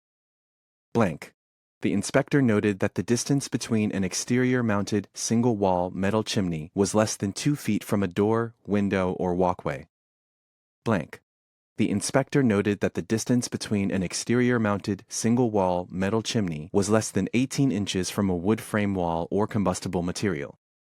Blank. The inspector noted that the distance between an exterior-mounted single-wall metal chimney 18 inches or under in diameter was less than 2 inches from a non-combustible wall. Blank. The inspector noted that the distance between an exterior-mounted single-wall metal chimney over 18 inches in diameter was less than 4 inches from a non-combustible wall. Blank. The inspector noted a missing ventilating thimble where a chimney passes through a combustible roof. Blank. The inspector noted a chimney that terminated less than 3 feet above the highest point where it passes through a roof surface. Blank. The inspector noted a chimney that terminated less than 2 feet above a portion of a building, ridge, wall, or parapet within 10 feet. Blank. The inspector noted a chimney that terminated less than 3 feet from an adjacent building or building opening. Blank. The inspector noted a chimney that terminated less than 10 feet above grade or a walkway. Blank. The inspector noted a chimney outlet that jeopardizes people's safety, overheats combustible structures, or that might cause flue gases to enter nearby building openings. Blank. The inspector noted the slope of a crown of a masonry chimney that directs water into the flue. Blank. The inspector noted galvanized flues or connectors. Flues and connectors should not be galvanized. Blank. The inspector noted a rusted or corroded flue. Blank. The inspector noted a masonry chimney that was not lined. All masonry chimneys should be lined. Blank. The inspector noted a lining that didn't extend the entire length of the chimney to a level of 2 inches or more above the crown, splay, or wash. Blank. The inspector noted a liner that was visibly softened, cracked, deteriorated, or damaged. Blank. The inspector noted a liner that had an excessive accumulation of creosote, soot, or other combustible material. Blank. The inspector noted a flue that has 2 or more openings at the same level. Blank. The inspector noted an appliance venting into the space around and between the liners. The remaining space surrounding a chimney liner should not be used as a vent. Blank. The inspector noted that the size of the flue is too small relative to the size of the fireplace opening. This relationship is the most important factor in achieving sufficient draft. A flue that is too small relative to the fireplace opening will be unable to lift and remove hazardous flue gases to the outside. Blank. The inspector noted a connector from a solid fuel-burning appliance that had a rise to the chimney of less than 1/4 inch per foot. Blank. The inspector noted a connector that was not as short or straight as practical. Blank. The inspector noted a connector that was covered with insulation. Blank. The inspector noted a connector of a natural draft appliance connected to the positive pressure side of a mechanical draft system. Blank. The inspector noted a larger connector entering the flue above a smaller connector. Blank. The inspector noted a clean-out door or frame that was not made of metal, precast cement, or other non-combustible material. Blank. The inspector noted combustible materials projecting beyond the face of the chimney within 18 inches of a clean-out opening. Blank. The inspector noted combustible materials stored within 18 inches of a clean-out door. Blank. The inspector noted a clean-out door that was obstructed or did not close tightly. Blank. The inspector noted that the height of an interior cleanout's lower edge was less than 16 inches above the lowest accessible floor level. Blank. The inspector noted that the height of an exterior cleanout's lower edge was less than 16 inches above grade. Blank. The inspector noted that the base of a chimney flue was not between 6 and 12 inches below the bottom edge of its cleanout opening. This inspection was performed by blank. Signature blank. Date blank. Section A.9. International Standards of Practice for Inspecting Radon Mitigation Systems. Section A.9.1. About radon and these standards for inspecting mitigation systems. Radon is a radioactive gas that has been found in homes, schools, and buildings around the world. Radon comes from the natural breakdown of uranium in soil and rock and moves up into the indoor air that people breathe. Radon is the leading cause of lung cancer in non-smokers. Radon mitigation systems reduce radon levels in homes and buildings. Inspection of these systems helps assure that they were installed properly and are performing as designed. Although this standard applies to both commercial and residential radon mitigation systems, this standard exceeds the requirements of CCPIA's ComSOP and INTERNASHI's Residential Standards of Practices. Section A.9.2. Purpose. The purpose of this document is to establish international standards for the inspection of radon mitigation systems. This document also provides universal radon mitigation inspection reporting language. Section A.9.3. Definitions. Section A.9.3.1. Radon mitigation system specific definitions. Active soil depressurization system.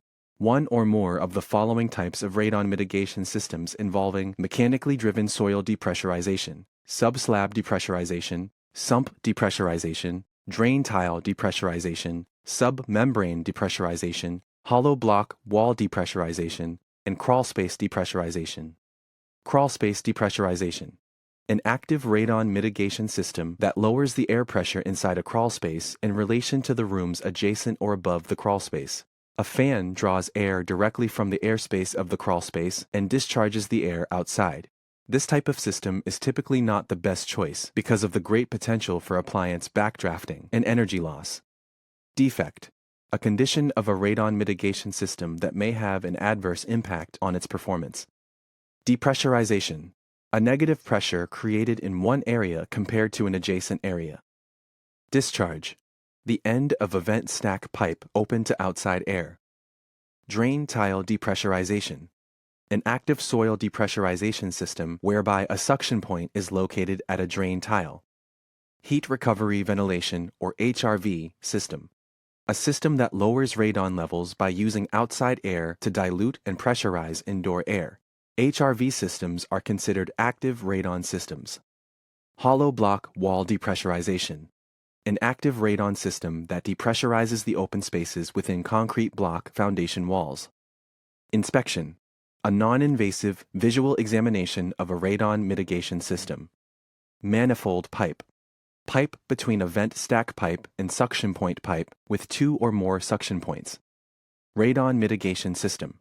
Any system designed to reduce the radon concentrations of indoor air. Radon system piping. The piping of a passive or active radon system that is composed of a suction point pipe, manifold pipe, and vent stack pipe. Readily accessible. A system or component that is, in the judgment of the inspector, capable of being safely observed without the removal of obstacles or detachment or disengagement of connecting or securing devices, or other unsafe or difficult procedures in order to gain access. Submembrane depressurization. An active radon mitigation system creating low air pressure under a vapor retarder. A common example is a vapor retarder polyethylene plastic sheet installed over the exposed dirt floor of a crawlspace. The radon fan draws air from below the vapor retarder and sends it outside. Sub-slab depressurization. Active. A radon system that creates low air pressure under a concrete floor using a fan. Sub-slab depressurization. Passive. A radon system that creates low air pressure under a concrete floor without the use of a fan. Suction point. The end of a radon system that penetrates the slab, wall, vapor barrier, sump cover, or drain tile. Sump pit depressurization system. Active. A radon system that has a suction point installed in the sump pit. Vent stack pipe. Pipe leading from the suction point in a system with a single suction point or the manifold pipe in a system with more than one suction point to outside air. In active radon mitigation systems, the radon fan is installed vertically in the vent stack pipe. Section A.9.3.2. Terminology commonly found in commercial property inspection reports. Visit ccpia.org/glossary-of-inspection-terminology. Section A.9.4. Goal of inspection. The goal of the inspection is to provide observations that may indicate that a radon mitigation system was installed improperly, is not performing as designed, or is in need of repair. Section A.9.5. Limitations. The inspection is limited to readily accessible and visible portions of the radon mitigation system. The inspection should not be considered all-inclusive or technically exhaustive. It is not a substitute for a radon level measurement. This standard does not require the inspector to inspect any portion of the system that is not readily accessible and visible, activate a system that has been turned off, unplugged, or deactivated, measure the radon level. Section A.9.6. Optional add-on inspection service. Although CCPIA's Standards of Practice for Inspecting Commercial Properties and INTERNASHI's Residential Standards of Practice do not require the inspector to perform radon mitigation system inspections, radon mitigation system inspections may be offered in conjunction with the complete commercial or residential property inspection, or as separate, standalone inspection services. Section A.9.7. Visual inspection. Section A.9.7.1. Radon system type. Section A.9.7.1.1. The inspector shall describe the radon system as one of the following types: active subslab depressurization, passive subslab depressurization, sump pit depressurization, drain tile depressurization, submembrane depressurization, hollow block wall depressurization, crawlspace depressurization, or heat recovery ventilation. Section A.9.7.2. Drain tile depressurization systems. The inspector should inspect drain pipes that extend to daylight for missing devices, such as one-way flow valves or water traps that prevent outdoor air from entering the subslab area. Section A.9.7.3. Submembrane depressurization systems. The inspector should inspect the vapor retarder used for submembrane depressurization systems, passive or active, for seams that are lapped less than 12 inches and edges that are not sealed to the walls, posts, or other penetrations. Section A.9.7.4. Hollow block wall depressurization systems. The inspector should inspect hollow block walls for cracks, openings, and open-top courses. Section A.9.7.5. Crawlspace depressurization systems. The inspector should inspect the crawlspace for the presence of asbestos-like material and combustible fuel-served appliances located within the crawlspace or spaces adjacent to the crawlspace. Section A.9.7.6. Heat recovery ventilation HRV systems. The inspector should inspect the area around the HRV system for the presence of asbestos-like material. Section A.9.7.7. Piping and fittings. The inspector should inspect for piping that is not PVC or ABS or downspout outside, piping subjected to weather or physical damage that is not Schedule 40, pipe and fitting connections of different materials, piping that isn't solid and rigid, reducers that are installed in the direction of airflow, and piping that is not continuously sloped toward the suction point. Section A.9.7.8 Piping Supports. The inspector shall inspect for supports installed more than 6 feet apart on horizontal runs and supports installed more than 8 feet apart on vertical runs. Section A.9.7.9 Discharges. The inspector should inspect for discharges less than 10 feet above ground level, discharges less than 6 inches above a roof edge, rake, or gable that its stack passes by, discharges that exhaust less than 12 inches above a roof surface through which its stack pipe passes, discharges that exhaust below the roof surface of the highest roof of the building, and discharges within 2 feet directly above or less than 10 feet from any window, door, or opening, including those in adjacent buildings. Section A.9.7.10 Radon Fan. The inspector should inspect for interior radon fans installed in occupied or conditioned spaces, exterior radon fans installed underground, radon fans that are not connected to the piping with removable couplings or flexible connections, and radon fans that are not mounted vertically. Section A.9.7.11 Condensate Bypass. The inspector should inspect for missing condensate bypass mechanisms on systems in cold climates. Section A.9.7.12 Electrical. The inspector should inspect for cord and plug assemblies supplying water to radon fans that are more than 6 feet in length, cord and plug assemblies supplying power to radon fans that pass through walls, floors, or ceilings, or are concealed within building components, missing means of disconnect such as a dedicated label electrical breaker or switch, or an electrical plug cord, means of disconnects not in sight of their radon fans, missing grounded receptacles required within 6 feet of radon fans installed under roofs, missing GFCI receptacles required within 6 feet of radon fans installed above roofs, and missing electrical junction boxes required within 6 feet of radon fan locations of both active and passive systems. Section A.9.7.13 Condensate Drain Pipes.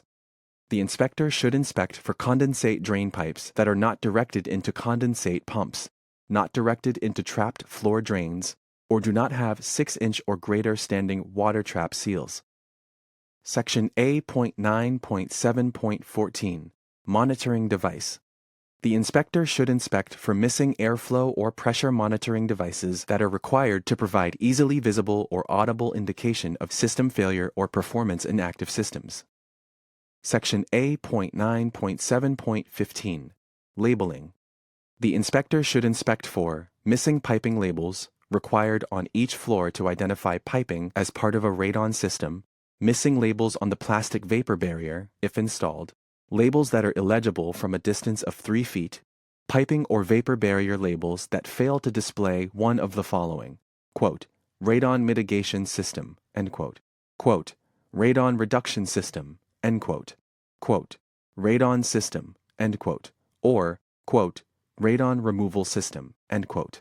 A missing main label that contains the mitigator's name and contact information, date of installation, and a recommendation to test the building for radon every 2 years, and a missing, quote, radon, end quote, quote, radon fan, end quote, or, quote, radon system, end quote, label at the disconnect breaker controlling the electrical circuit to the radon fan. Section A.9.8 Sample Reporting Language. Radon Mitigation System Inspection Report. Client, blank. Location of radon mitigation system, blank. This inspection was performed in substantial compliance with CCPIA's International Standards of Practice for Inspecting Radon Mitigation Systems. It is designed to provide an indication as to whether or not the radon mitigation system was installed improperly, is not performing as designed, or is in need of repair. It is not a substitute for a radon level measurement. Radon is a radioactive gas that has been found in homes, schools, and buildings around the world. Radon comes from the natural breakdown of uranium in soil and rock and moves up into the indoor air that people breathe. Radon is the leading cause of lung cancer in non-smokers. Radon mitigation systems reduce radon levels in homes and buildings. The inspector noted that the radon system type was blank, active subslab depressurization, blank, passive subslab depressurization, blank, sump pit depressurization, active, blank, drain tile depressurization, blank, sub-membrane depressurization, blank, hollow block wall depressurization, blank, crawl space depressurization, or blank, heat recovery ventilation. Drain tile depressurization systems, blank. The inspector noted that the drain pipes that extend to daylight were missing devices, such as one-way flow valves or water traps that prevent outdoor air from entering the subslab area. Submembrane depressurization systems, blank. The inspector noted that the vapor retarder used for the submembrane depressurization system, passive or active, had seams that were lapped less than 12 inches or edges that were not sealed to the walls, posts, or other penetrations. Hollow block wall depressurization systems, blank. The inspector noted that the hollow block walls had cracks, openings, or open top courses. Crawl space depressurization systems, blank. The inspector noted that the crawl space had the presence of asbestos-like material or combustible fuel-served appliances located within the crawl space or spaces adjacent to the crawl space. Heat recovery ventilation HRV systems, blank. The inspector noted the area around the HRV system had the presence of asbestos-like material. Piping and fittings, blank. The inspector noted piping that was not PVC, ABS, or downspout outside, blank. The inspector noted piping subjected to weather or physical damage that was not Schedule 40, blank. The inspector noted pipe and fitting connections of different materials, blank. The inspector noted piping that wasn't solid and rigid, blank. The inspector noted reducers that were installed in the direction of airflow, blank. The inspector noted piping that was not continuously sloped toward the suction point. Piping supports, blank. The inspector noted supports installed more than 6 feet apart on horizontal runs, blank. The inspector noted supports installed more than 8 feet apart on vertical runs.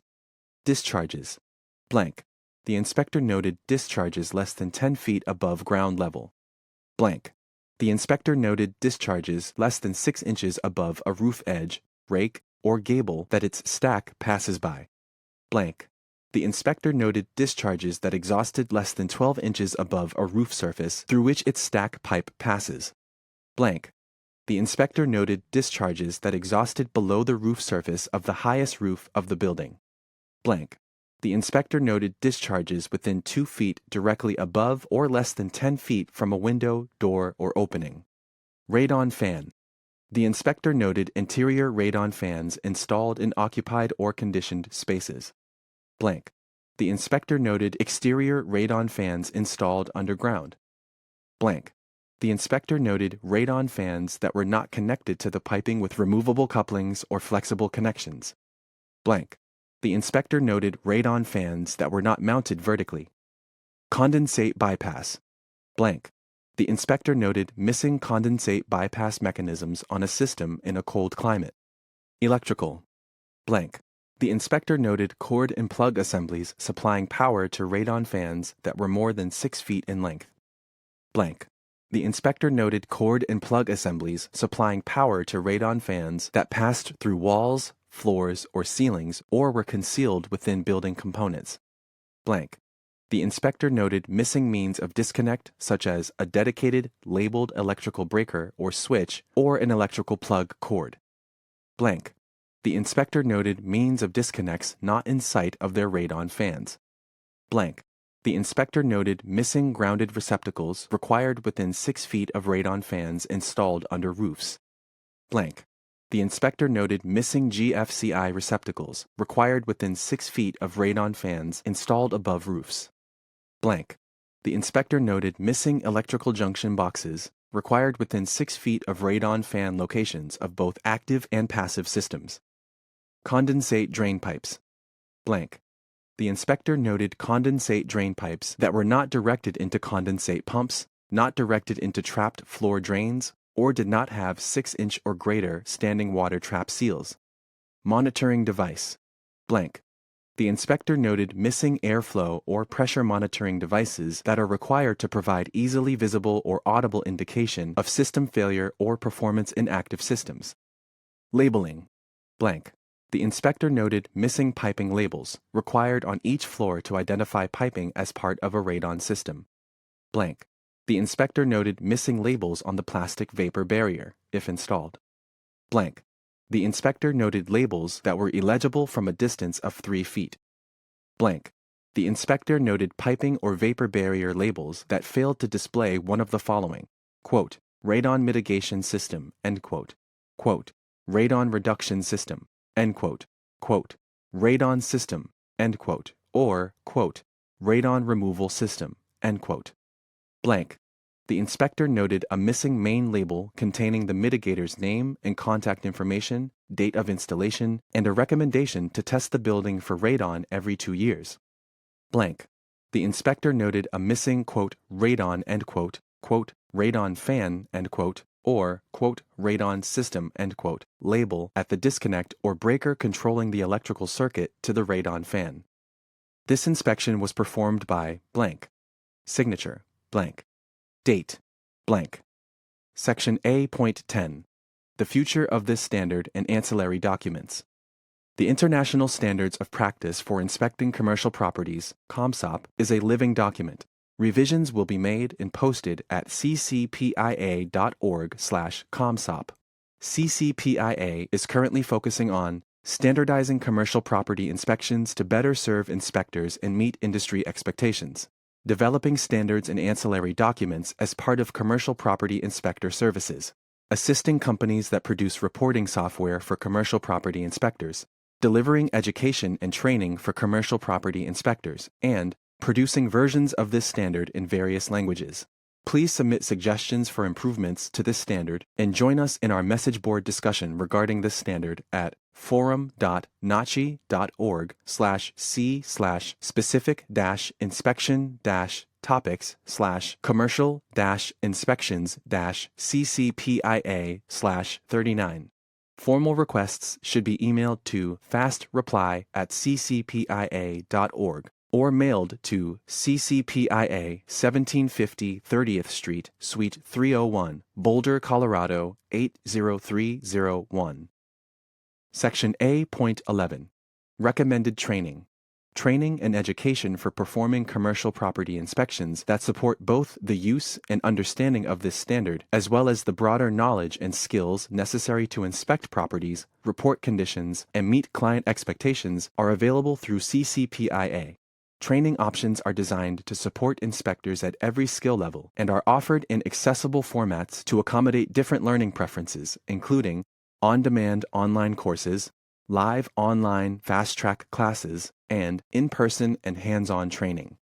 Visit ccpia.org/online-courses and ccpia.org/training-calendar for training offerings. Section A.11.1. Certification. CCPIA offers a certification program to attain the CCPIA Certified Commercial Property Inspector designation. This program supports inspectors' qualification in using and understanding this standard and in developing the skills necessary to perform inspections. Visit ccpia.org/certification to read the certification requirements and to complete the certification program. The International Standards of Practice for Inspecting Commercial Properties, ComSOP, is the industry-accepted standard for commercial property inspectors and serves as the foundation for all education and certification offered by the Certified Commercial Property Inspectors Association, CCPIA. Its 9 core sections outline the inspection process, reporting practices, inclusions and exclusions, and the ethics inspectors follow. The standard is applied to enhance understanding of property conditions across all types of commercial real estate, supporting better decision-making for those buying, selling, maintaining, or improving a property. The appendix provides additional guidance and resources for reporting practices, training, and education. It also includes supplementary standards of practice for inspectors, such as those for accessibility and fire door inspections. Find out more by visiting ccpia.org.